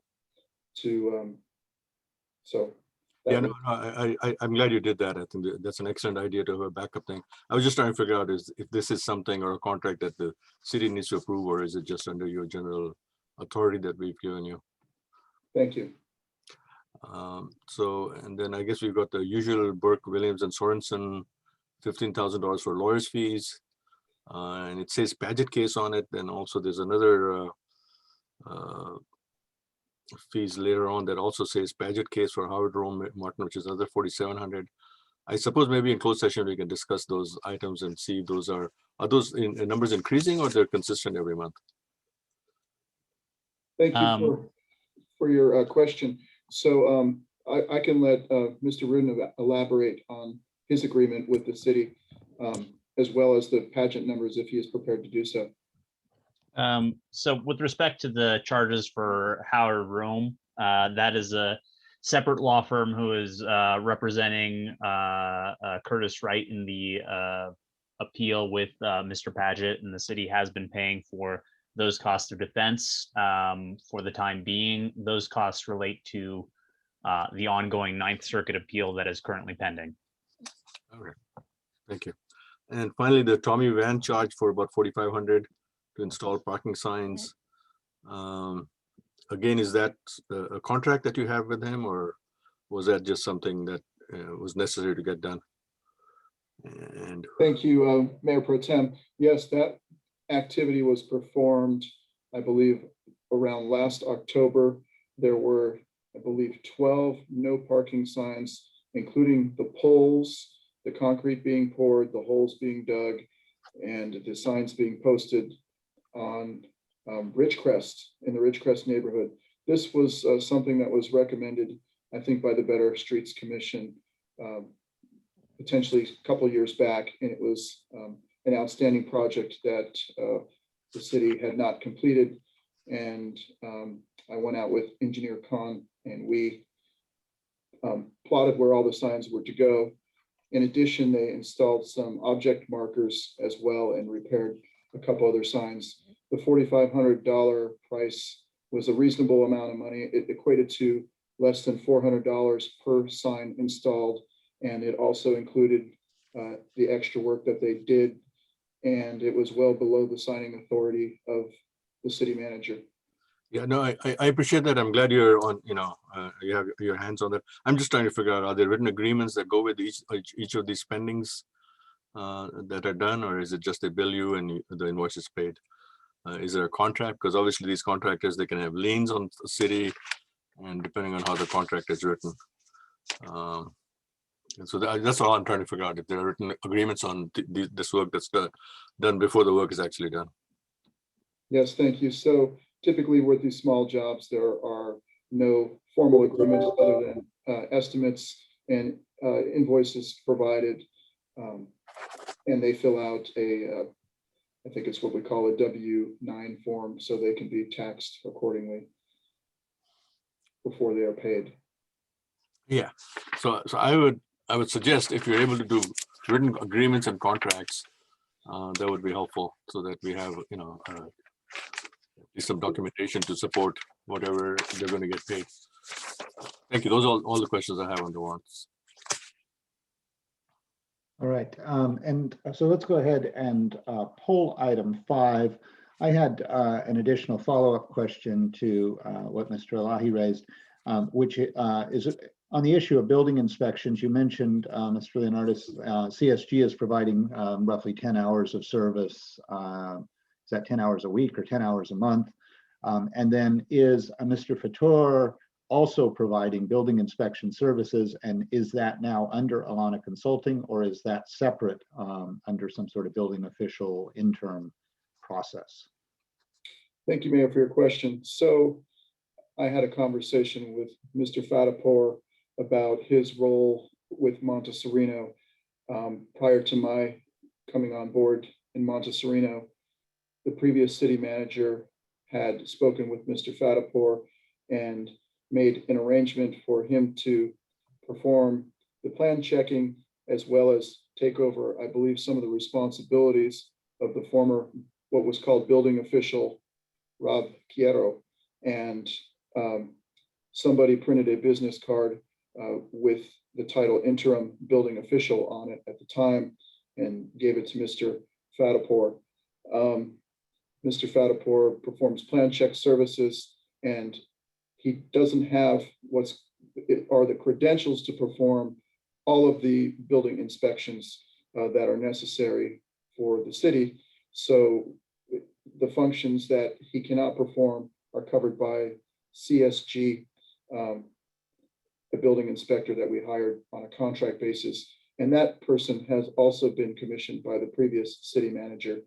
And to answer your question on the amount of time, that individual works for the city about 10 hours per week, sometimes less. So it's not really a full-time job. Between the two individuals, or between Mr. Fatapor's firm and the other individual, it's still less than 40 hours a week combined with the two functions being performed. Together, those pretty much cover the whole role of what Mr. Chiara used to do before and what Mr. Fatapor used to do, which is still the plan check services. Thank you. And do you know, are we generally getting 24 and no more than 48 hours turnaround on building inspection requests? Is that being tracked, and do you know? I cannot answer that question this evening, and I can get you an answer via email on that. All right, and that's something probably to be looking at as we go forward into next year's planning. But I think the goal was always to, if possible, have 24-hour or 24 hours on the building inspections when we had a formal building official. If we're still accomplishing that, that's great. If we're not accomplishing that, that's going to be probably an issue for all the construction that's going on. So I can take a look at that. One more comment I would make to that is that we are, because of the pandemic and shelter in place, a Monday, Wednesday, Friday operation. Typically 10 to 12 are the counter hours. Building inspections are probably performed outside of that 10 to 12 window on occasion, but typically they would be on a Monday, Wednesday, and Friday. But I would assume that we are adhering to city policy of 24 to 48 hours on inspections. But I will clarify that with you. We have not been getting any complaints about that not happening in a timely fashion. But we want to answer your question with the fullest information. Great, thank you. Councilmember Ellahie, you have a follow-up? Yeah, I just had a follow-up. I guess we have a plan check person and a building inspector separate. Are we, Mr. Leonardis, are you going to be recommending just hiring a person who does both, does the building inspections and the plan check, so we can have a full-time employee? Because there's obviously some PERS and retirement issues with contractors working. And I don't know if you get into that issue with calling them consultants and still have them work more than a certain number of hours. Thank you for your question, Mayor Pro Tem. And we have a position. Mr. Fatapor has been working for the city of Monte Sereno for 15 years in his role, and his role was essentially expanded a bit since Mr. Chiara had left. But to answer your question about CalPERS and those kinds of things, that is being handled by CalPERS as we speak. Somebody filed an anonymous complaint against our agency, and that is being handled by outside counsel. And Mr. Fatapor has an LLC. Mr. Fatapor he is a retired CalPERS employee. We will let the process take care of itself, but the amount of hours that Mr. Fatapor has billed the city for was less than the amount that CalPERS lets a retired employee apparently work under, is my understanding. But I'm not here to get into all of the legalities and logistics of CalPERS this evening. I don't think I'm prepared to speak. I would let the outside counsel handle that and handle the anonymous complaint which was filed against Mr. Fatapor. Okay, when you say complaint, you mean just a letter, or are you talking about an actual lawsuit? I believe that somebody intentionally turned in Mr. Fatapor, and I don't know why they would choose to do that, but it's being handled by CalPERS and outside counsel. All right, so is that we're I think a little bit outside of the Brown Act scope of what our meeting is agendized for, Yeah. and we should really try to get back to the agenda topics. Yeah, that matter should probably be brought to us in full session or something. Thank you. All right. Do we have any further questions on items 1 through 4, or do we have a motion to adopt the consent calendar items 1 through 4? So moved. Second. Okay, I got a first from Councilmember Lawler, second from Councilmember Mekechuk. Councilmember Mekechuk, Aye. Councilmember Lawler, Yes. Councilmember Turner, Yes. Mayor Pro Tem Ellahie, Yes. Mayor Leuthold. Yes. That motion passes 5-0. All right. Turning to the item which has been pulled, this is item 5, the 2020 Annual Housing Element Progress Report. Let's go ahead and discuss that. Councilmember Ellahie, you have requested that be pulled. You want to go ahead and take the lead on your questions related to the Housing Element Report. Thank you. And I know this came up for discussion last time, and there were some questions, and it's back on us. What I'm curious about is how we are allocating numbers. Everything is being allocated for very low income, nothing to low income, nothing to moderate income. How do you, perhaps Ms. Hamilton can better answer that question. Is that a statutory definition as to what's very low income? Because we have more than satisfied very low income, but we have not at all even have one number for low income. Is there a statutory definition, or are these numbers that should probably be allocated to a different set so we can satisfy other arena requirements? Thank you, Councilmember Ellahie. This is Jeannie Hamilton, City Planner. There's actually defined income levels and rents to be paid, which put these units into certain categories. Every year, the rent for each different category is adjusted based on the median income of the county. So I go through and I do that. And then what we do is we survey those who've had a unit finaled to see what the rent they charge is. And predominantly the surveys come back with either no rent charged or in the very low income category. So it's actually defined, and since we put them in the category based on a survey, which is the process which is acceptable currently to HCD, that's where they end up falling. Well, I appreciate that. But I think a lot of time people, maybe reluctant to tell you what rent they're charging or what income they're getting. It's like the county assessor. I mean, when a property is sold, they may take the number for the purchase and sale price that happen in escrow, but they may also challenge it, because if it's not an arm's length transaction, which these rental and ADUs are not, they will do their own assessments. And I would find it surprisingly, I mean, what is the dollar amount for the rental to qualify it as a very low income? How much is that per square foot or whatever? What's the number? So I would find it astounding in Monte Sereno if the people who are renting ADUs are charging the same rent. So maybe we should go with what the reasonable estimate of fair market rent is, rather than the numbers you're getting back, because I don't think you're getting back accurate numbers. Well, the survey that I put out actually has the different categories, so they check it. It doesn't include the label of extremely low or very low or low, but it has the different categories. Yeah. So what is the range you're giving them? And it differs based on a studio, 1 bedroom or 2 bedroom.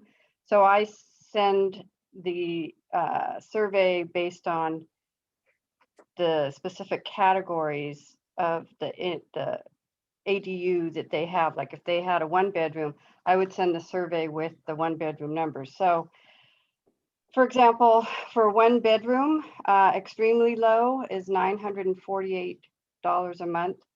Very low is $1,580 $2,500 a month. To qualify as low, it's $2,244 a month, and moderate income is $3,398.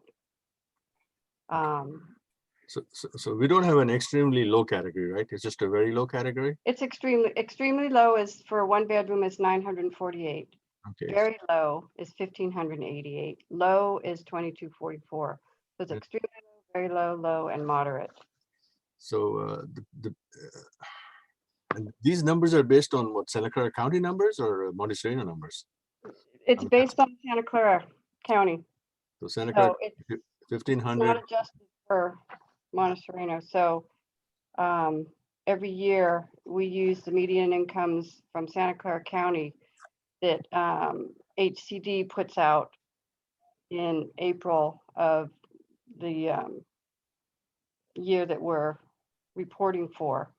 And it's state income limits for 2020. So it's everybody in the county uses those same numbers.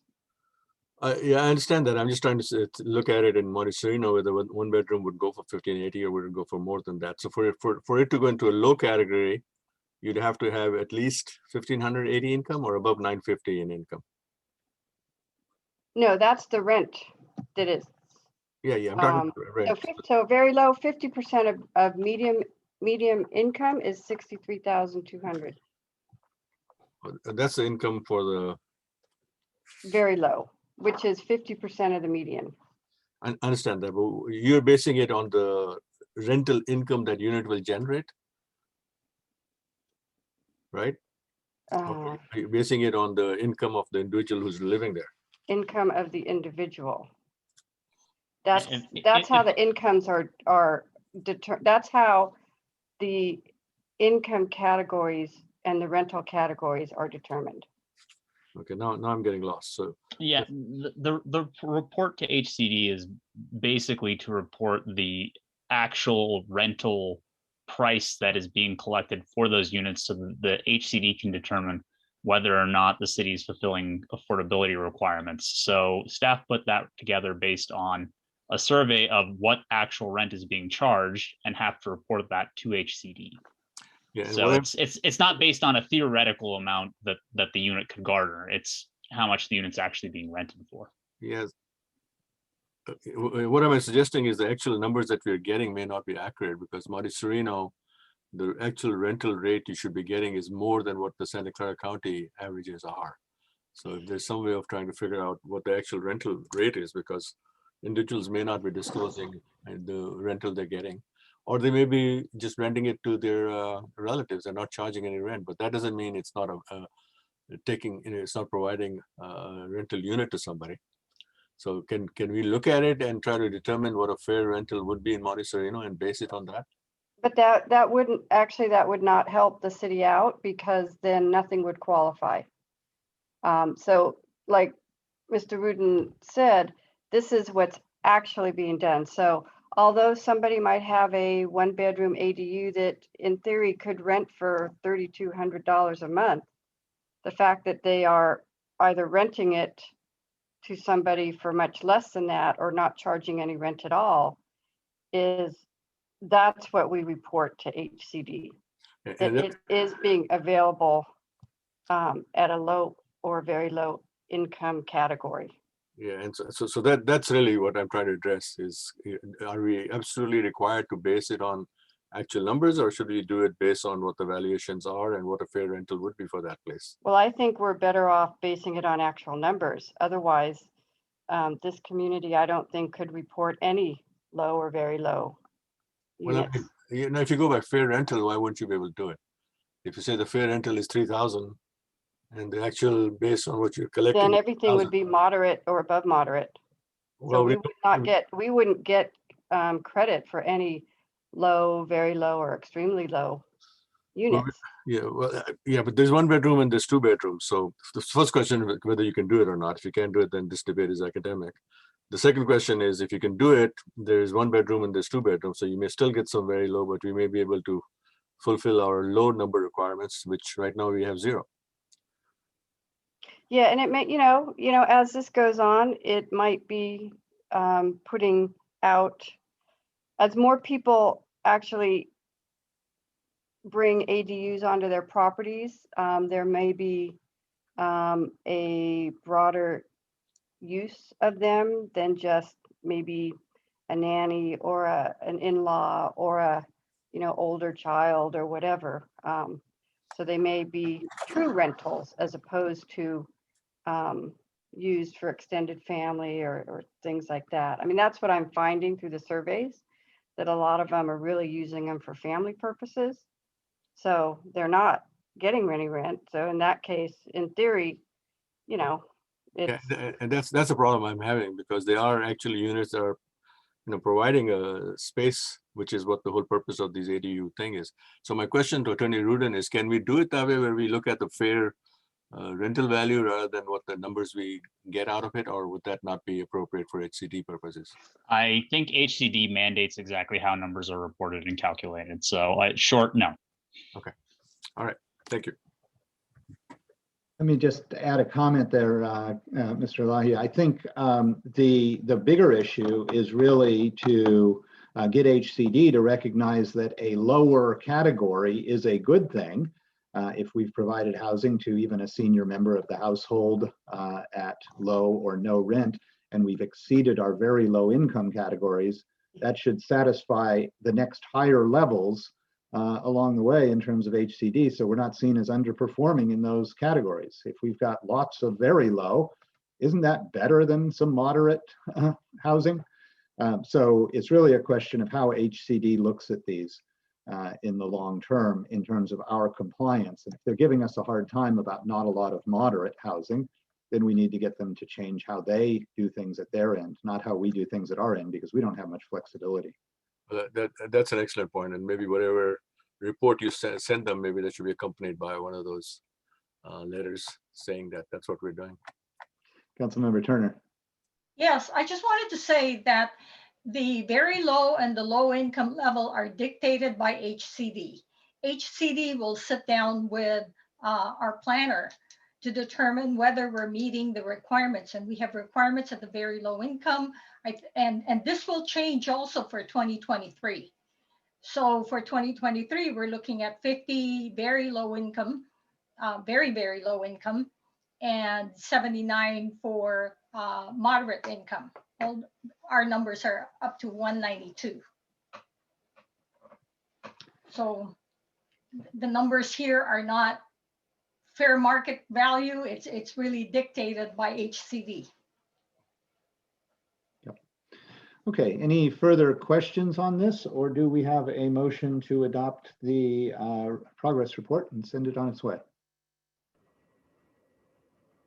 So moved.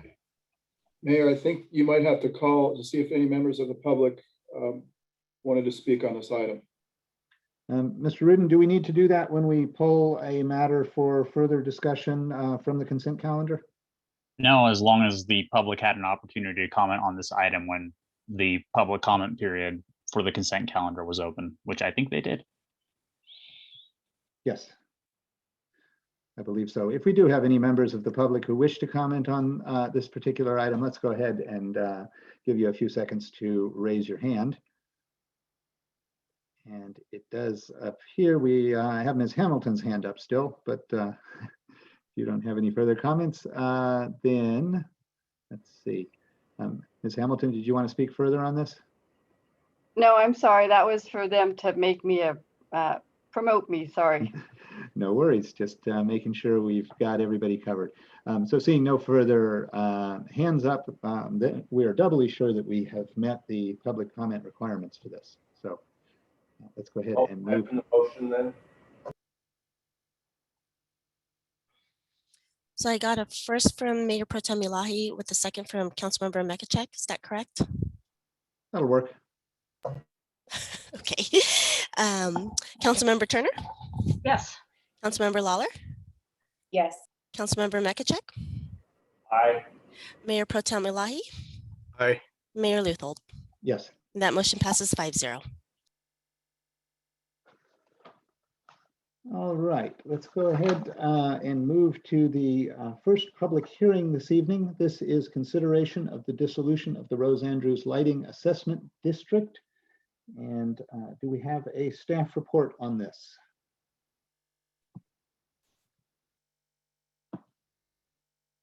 Mayor, that should be provided by Engineer Khan.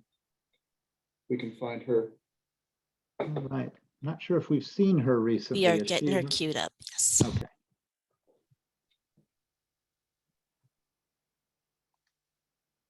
Hello, Mayor, can you hear me? Yes, thank you. Perfect. Good evening, Mayor and Council members. I will try to keep this brief.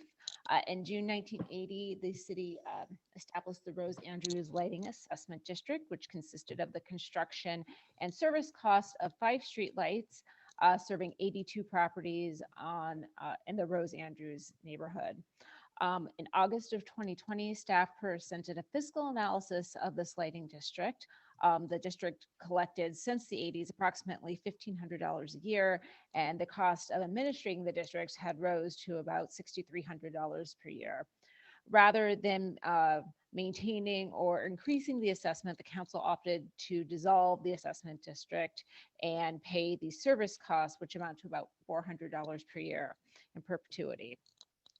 On the 2nd, the council adopted a resolution for the intention to dissolve the district.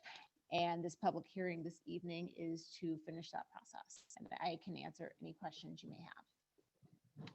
All right. Council, any questions before we open public comment? See, Councilmember Mekechuk.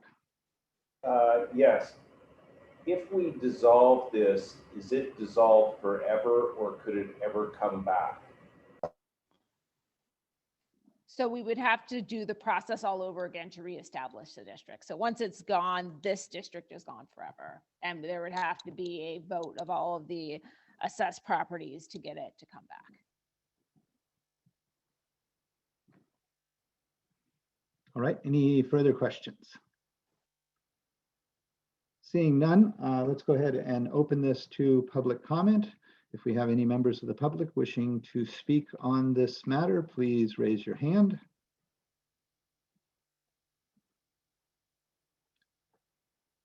Seeing none, we will close public comment and move to the council discussion of this matter. Any further discussion? Do we have a motion and a second? So moved. I'll second. A motion by Councilmember Mekechuk with a second by Councilmember Lawler. Councilmember Turner, Yes. Councilmember Mekechuk, Aye. Councilmember Lawler, Yes. Mayor Pro Tem Ellahie, Mayor Pro Tem Ellahie,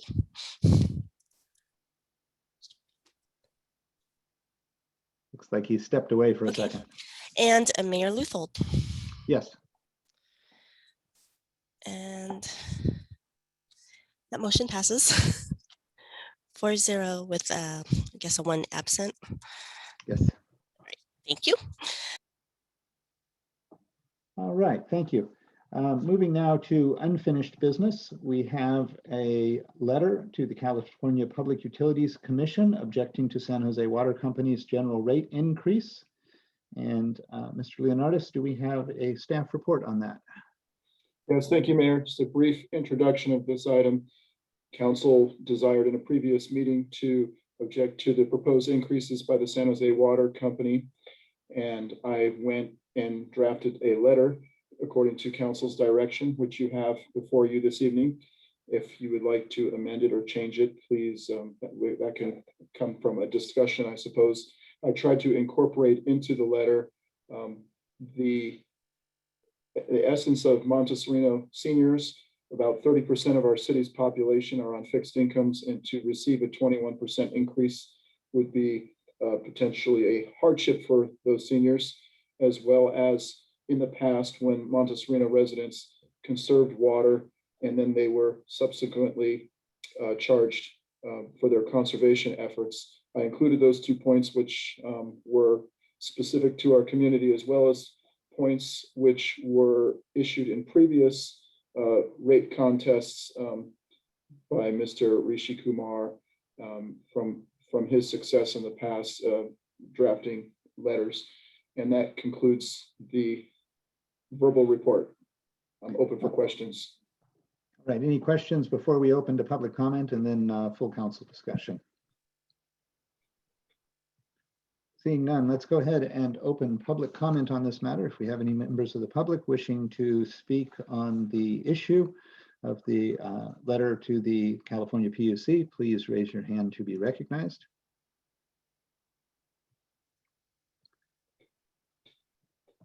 Seeing none, I will close public comment now and move to full council discussion on this letter. Council members, anyone wish to speak? Mr. Mekechuk. Mayor Leuthold, you commented when the gentleman from San Jose Water spoke on this, and I was wondering if the letter is to your satisfaction. Okay, thank you. I think the tone of the letter obviously is a little bit more laid back than my comments. We are addressing the CPUC here, and really they are the body to take a look at this issue and really conduct that quasi-judicial investigation into this administratively. So possibly a certain amount of restraint is in order in this communication, although I would certainly be willing to put a little more emotion and see it a little stronger if that council is willing. Often Mr. Leonardis prepares a draft on these, and then with council direction, he and I can kind of update and finish the letter within reasonable authority that's granted to us, since these are statements rather than really resolutions per se. So I'm interested in council's feedback. If you have comments about the tone or content, please continue to give us this input. Ms. Turner. Yes, I just wanted to say that the CPUC will be hearing this on March 23rd. So whatever we do, we got to make sure that this letter goes in before that. Okay, thank you. Do you have comments about the tone of this? Strong enough? Would prefer it be stronger? Yeah, I think this is okay, because this is, like you said, this is going to CPUC. We wrote the letter in 2016. That was very businesslike. So the same way. All right. Thank you. Other council member comments? Mayor Pro Tem Ellahie. Yeah, I think this is a starting letter. If you can put in a paragraph about the merger that the San Jose City Water went through and promising rates would not be raised. And while they seem to think that's not connected, but you know, I think there's a we can charge, we can insinuate it in some ways that, you know, that's probably what's leading to all these additional expenses that are coming in. So if you can wean in a paragraph, appropriate paragraph that you think is appropriate, then that might be helpful. Thank you. Good input. Councilmember Lawler.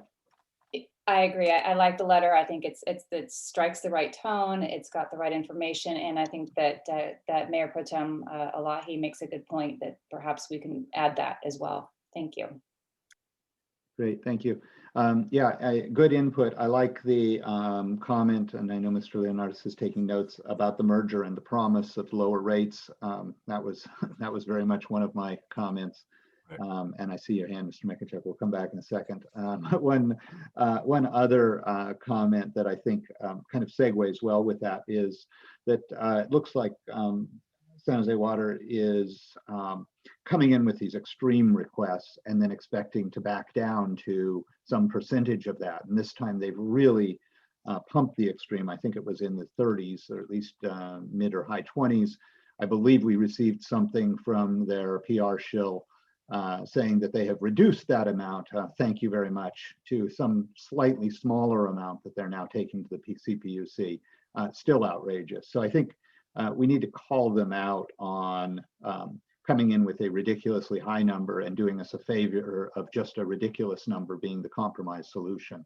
I'd really like to point CPUC to addressing the issues in what is the actual increase in costs of their business that have benefited the public directly, and how that again fits with the 3 bullet points, the infrastructure improvements and so on and so forth, that they were already granted the raise for, and now we're complaining that they don't have adequate funds to do.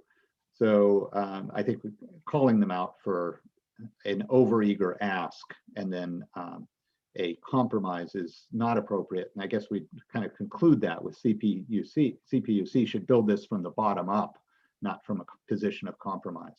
That's kind of how I'd like to see us see that. Mr. Mekechuk, you have some ideas to add? Yes, I was going to raise that exact point, that they being San Jose Water came in with a very high rate increase, and it created all kinds of turmoil and wasted time. And then they came in, then San Jose Water backed down on it, and they should come in with essentially what their best position should be, not something that shows them coming off. So I agree with the points that you raised a moment ago, absolutely. All right, great. Mr. Leonardis, I guess with this direction, then we'll be looking for a authorization here in a moment to improve the letter based on the comments received this evening and send it out directly upon Mr. Leonardis and my approval. Is that right, Mr. Rudin, that we can do this in the form of a recommendation with those additional comments, giving us that authorization? Yes, I think so. I would recommend the council have a motion to authorize the mayor to submit a letter on behalf of the city incorporating those issues. Right. All right, do we have a second? I'll second. Thank you. Yeah, that's Councilmember Mekechuk with the motion and Councilmember Lawler with the second. Councilmember Lawler? Yes. Councilmember Turner? Yes. Councilmember Mekechuk? Aye. Mayor Pro Tem Ellahie? Yes. And Mayor Leuthold? Yes. The motion passes 5-0. All right, moving along to the next order of business. This is to new business, to accept the audited financial statements for fiscal year 2019-20 ending June 30th of 2020. Do we have a staff report? Thank you, Mr. Mayor. We have, I believe, on the line with us this evening, Mr. Ahmed Garaibe and Tariq Radwan of Edie Bailey. They perform the annual audit for the city of Monte Sereno, and I believe that they are being promoted now. I see Ahmed's hand is up. Thank you. I do not have video, if that's okay with the city council. Sure, no problem. I do have video, actually. It's just that I don't think maybe I'm not sharing it, or I'm not being given the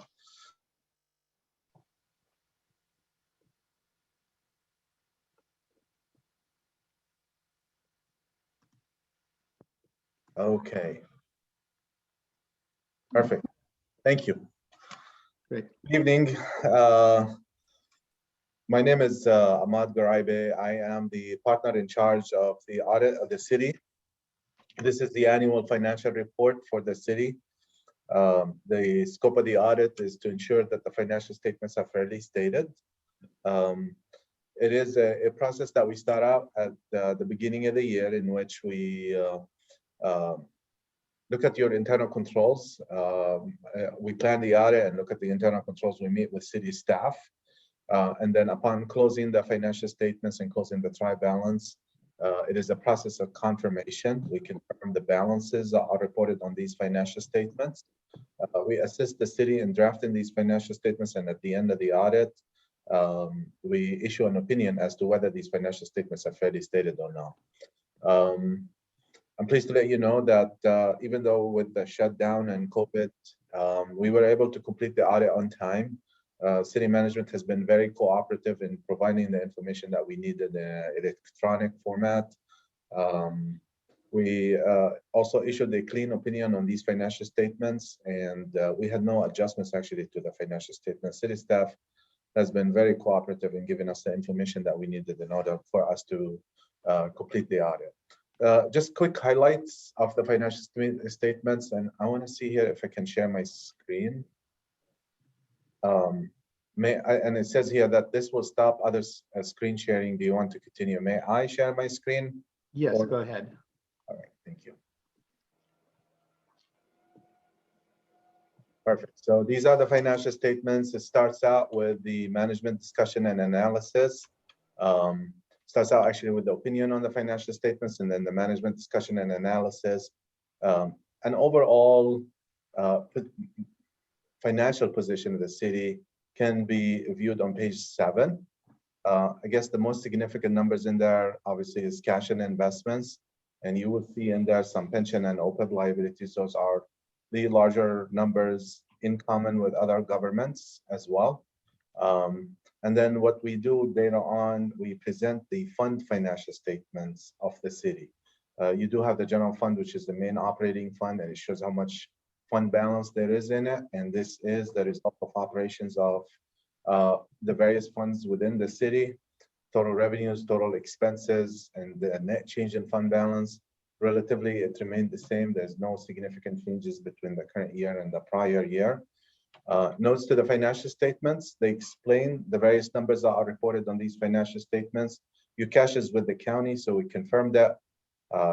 It shows information about your property taxes, which is also a number that we confirmed with the county controller. Various explanations in there, so you'll see your cash. You'll see your notes about OPEB and pension, how they were calculated, that they are estimates more than they are. I mean, these are not solid numbers. These numbers change as the performance of these investment funds are doing over there with CalPERS and funds that are out there. That's pretty much it with respect to the financial statements. Again, we issued a clean opinion and we had no adjustments to the financial statements. The city staff has been very cooperative in giving us the information that we needed. And with that, I'll be more than happy to take any questions. All right. I will start out with one. Do you have any recommendations for improvements based on your experience this year?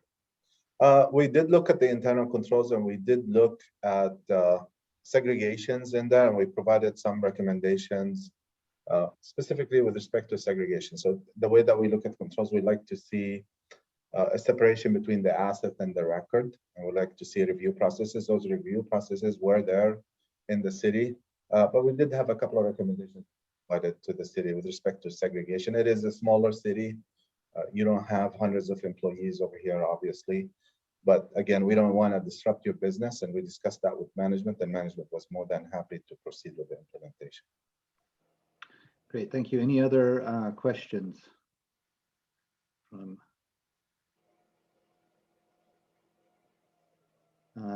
Councilmember Mekechuk. We voted earlier this evening to end the Rose Ave lighting district.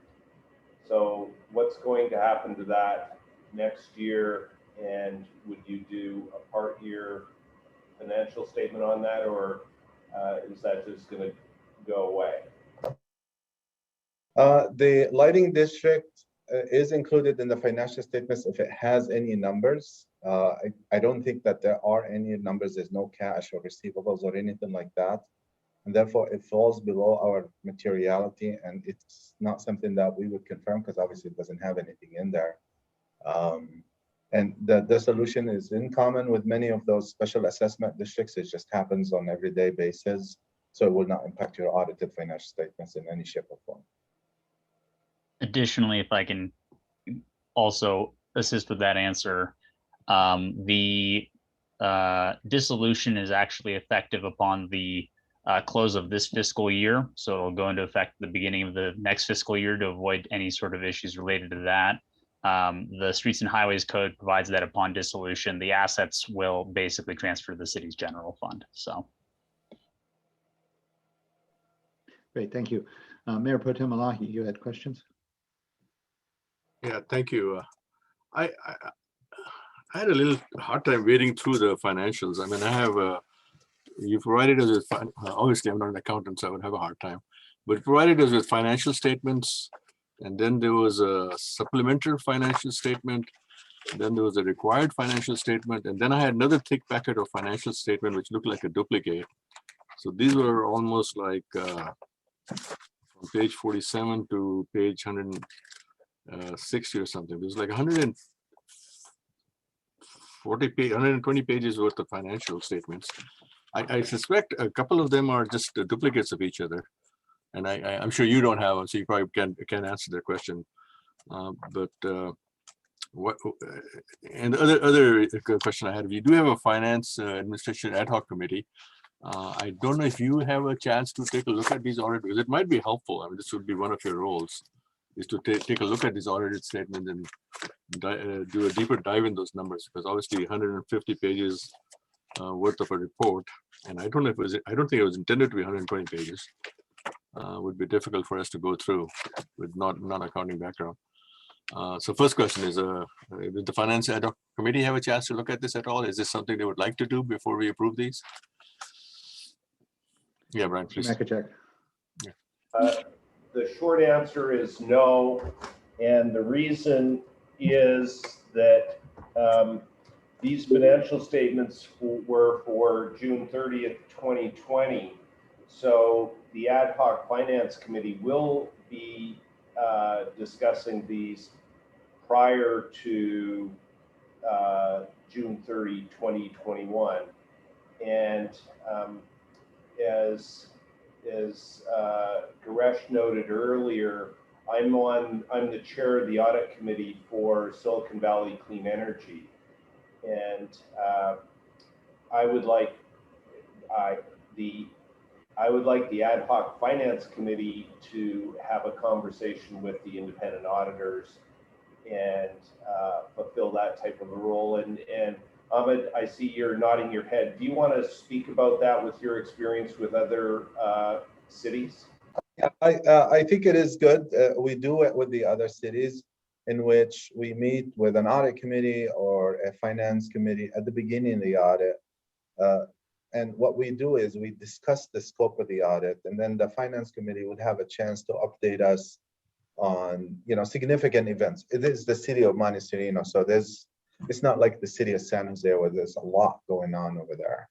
But it's always good to have a meeting, an introduction meeting. We describe what the scope is, and if there are, litigations or new financing or new debt or anything like that that the city is planning on doing, it will facilitate the audit. It will facilitate the confirmation process, and then we may be able to provide you with some recommendations as to how other governments are approaching certain transactions within the financial statement. So I think it's a good thing, and we could definitely do that in the upcoming year. Councilmember Turner.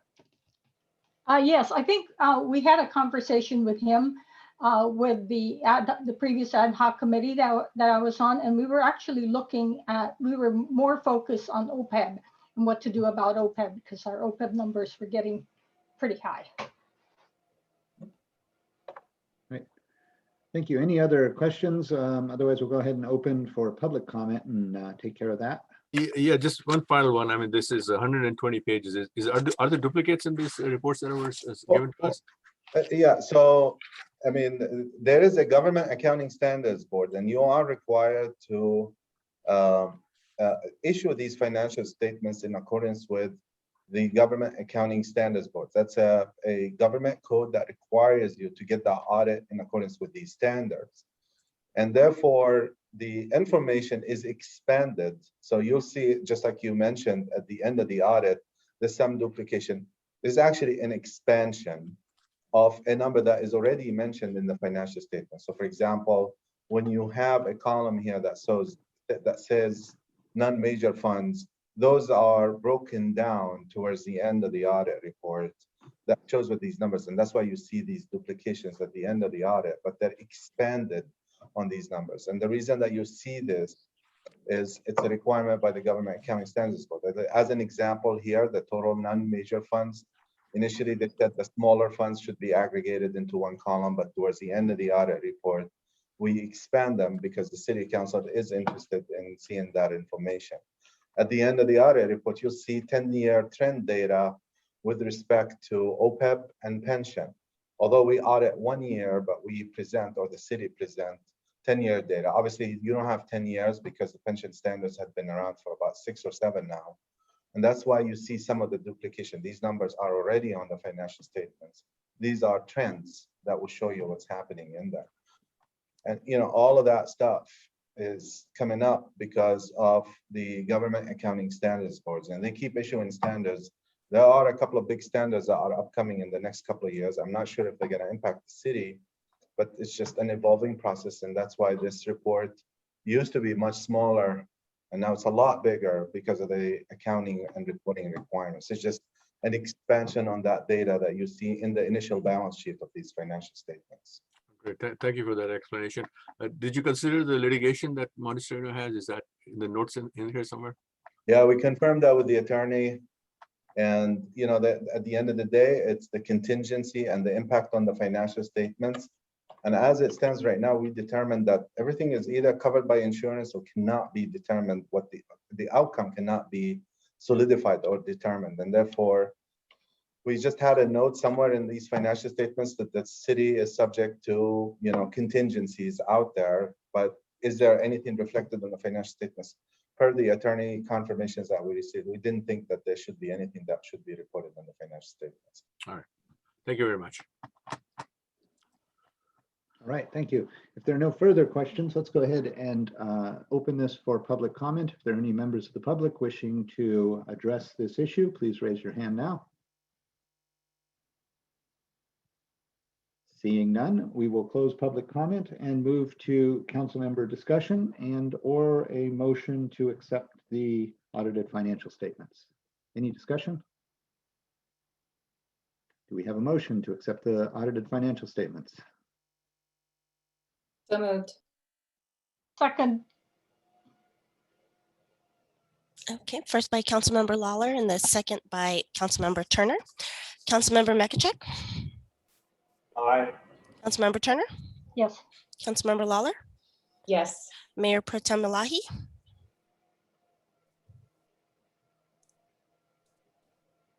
Yes. And Mayor Leuthold? Yes. That motion passes 5-0. All right, thank you. Moving now to committee and commission reports. Anyone have any committees or commissions you wish to report on? Councilmember Turner, you're first. Yes, I wanted to let the council know that March 18, the Senate will be voting on SB 10. There's also a new housing accountability unit that is part of the Governor Newsom's budget. It is enforcement of the density bonus law and the Housing Accountability Act. Let me read you a quote from Governor Newsom. He says, "Let me just make this clear to all my friends," Newsom said. "This is to monitor city council meetings. This is to monitor board of supervisor meetings, planning commission meetings.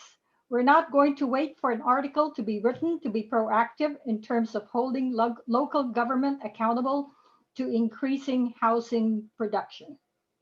So this is now going through approval in his budget. That's all I have to report. All right, thank you. You're always a bearer of such good news, Ms. Turner. Yes. All right, anyone else for committee and commission reports? Seeing none, let's go ahead and move to general city council member comments. Do we have any comments by city council members at this time? We've had plenty before. Ms. Lawler. Yeah, I just want to say thank you to Mr. Leonardis and city staff for fixing the sidewalk along Vineland. That was a major hassle for some people with disabilities being able to walk safely on Vineland in Winchester. So the city was able to satisfy that need and provide a safe route for folks that are not quite so mobile. So thank you. Right, thank you. Any other council member comments? Let's go ahead and then move to the city manager's report. Thank you, Mayor. So in addition to the good news about the sidewalk illustrated by Ms. Lawler, we also received a commitment for a LEAP grant. This will help the city prepare our housing element coming up and facilitate us in implementing the 6th cycle of the RENA numbers. And I'd like to thank Ms. Hamilton for her efforts in helping the city obtain the commitment of $65,000 on that. More financial news. I think you are all well aware, but I want to highlight this for the public. We may be getting $645,000 for the HEROES Act passed by Congress and the Senate. And hopefully that will come to us without too many strings attached. We will see what the conditions are. But 2 pieces of great financial news, in addition to all the other great news we've had this evening. And that concludes my reports. Thank you. Great, thank you. And I would note we haven't received one of your emails in a while. Always look forward to those, or at least I don't think we've received one, but I do appreciate those managers' reports when you have a chance to get them out. So thank you for doing that. And when you get a chance, we'll look forward to the next one. Future agenda items. Anybody have anything they would like to bring up separate from what is already known coming up in the future? Ms. Lawler. I just wanted to bring up the letter from Congresswoman Eshoo regarding the community project funding. We were all CC'd on that. It's an opportunity to submit a project to get funding, and there's a list of available projects, and something in there was about high-speed internet.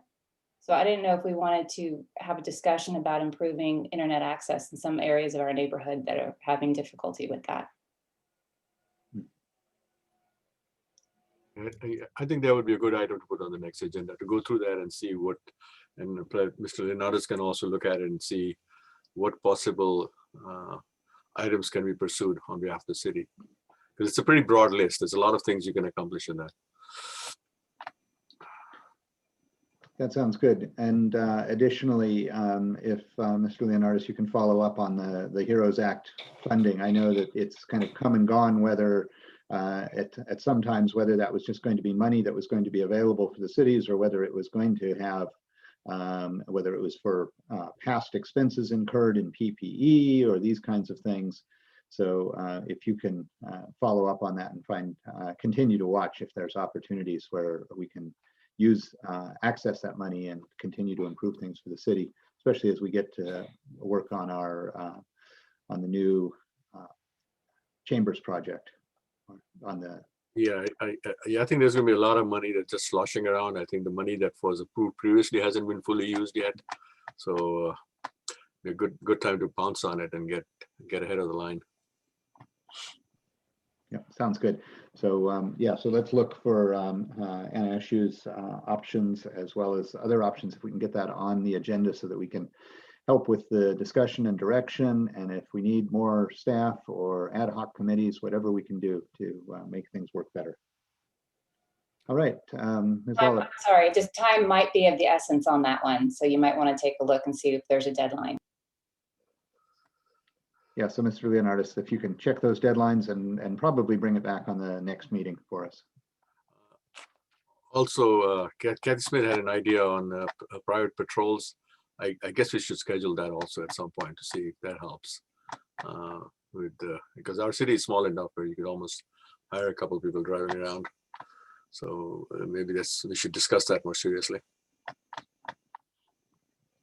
Yeah, I think my sense on that, and I'd be interested in the rest of the council's input, my sense was that that's really something that we would look into next year's budget as part of the budgeting process. It hasn't come up at all on this year's budget, and we don't have funds available for anything like that, and I've never had the discussion. But as a city priorities and budgeting item, it seemed like it segued in there fairly well.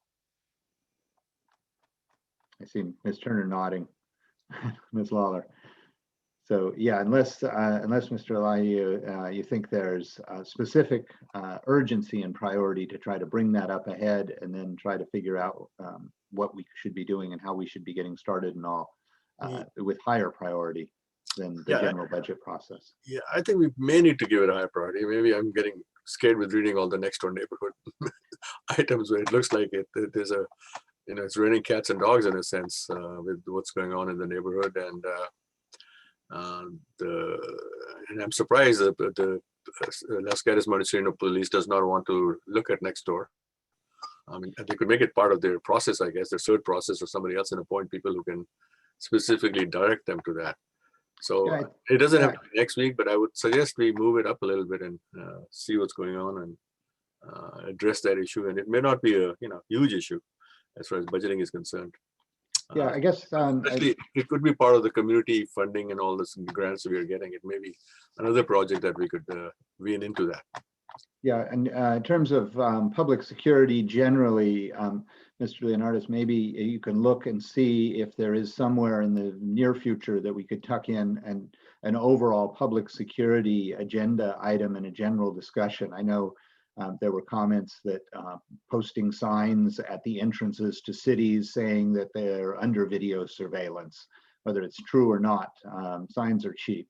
And if we decided to implement some other safety measures, we could solicit input from the community. In terms of the police department's comment on next door, Mr. Ellahie, that's the fact that they, as a community agency, cannot monitor the conversations. They basically have one-way push posting is the issue. And even our city has that same problem. The idea, I think, behind it has been explained by some of the leads, which is they don't want the city actively participating in discussions. They don't want the city seen as spying on people or forming opinions about who is doing and saying what in the communities. And so Nextdoor has made a policy to keep agencies from active participation and monitoring. And so it's much more of a one-way conversation. May not be ideal, but that's how Nextdoor works. Ms. Lawler. Yeah, just to add, I think your point about it really needs to be more of a discussion among neighbors. Maybe we can facilitate some sort of council discussion or public discussion forum for neighborhood patrols, because in my experience, I've had situations where just individual streets, the neighbors all got together and pitched in together to have a patrol car parked on their street 24 hours a day. So this could be something that could fall under the realm of neighborhoods getting together themselves and pitching in their own private funds to have a security patrol car. So it might not necessarily be something the city funds, but it would be worthwhile to have a online open discussion forum with the neighborhood to talk about what their ideas are. Just a thought. Yeah, that's kind of what I was proposing, was that we get that forum, and if it needs to be a city council meeting, we can certainly do that and invite people to it, or if there's other forums that we could use, or promoting it through the neighborhood watches, pushing it out more proactively. All good ideas. All right, anyone else? Okay. Seeing none, looks like that brings us to the end of the meeting. I will go ahead and adjourn the March 16th meeting of the Monte Sereno City Council. Thank you all very much. Thank you. Good night. Good night. Bye. Thank you.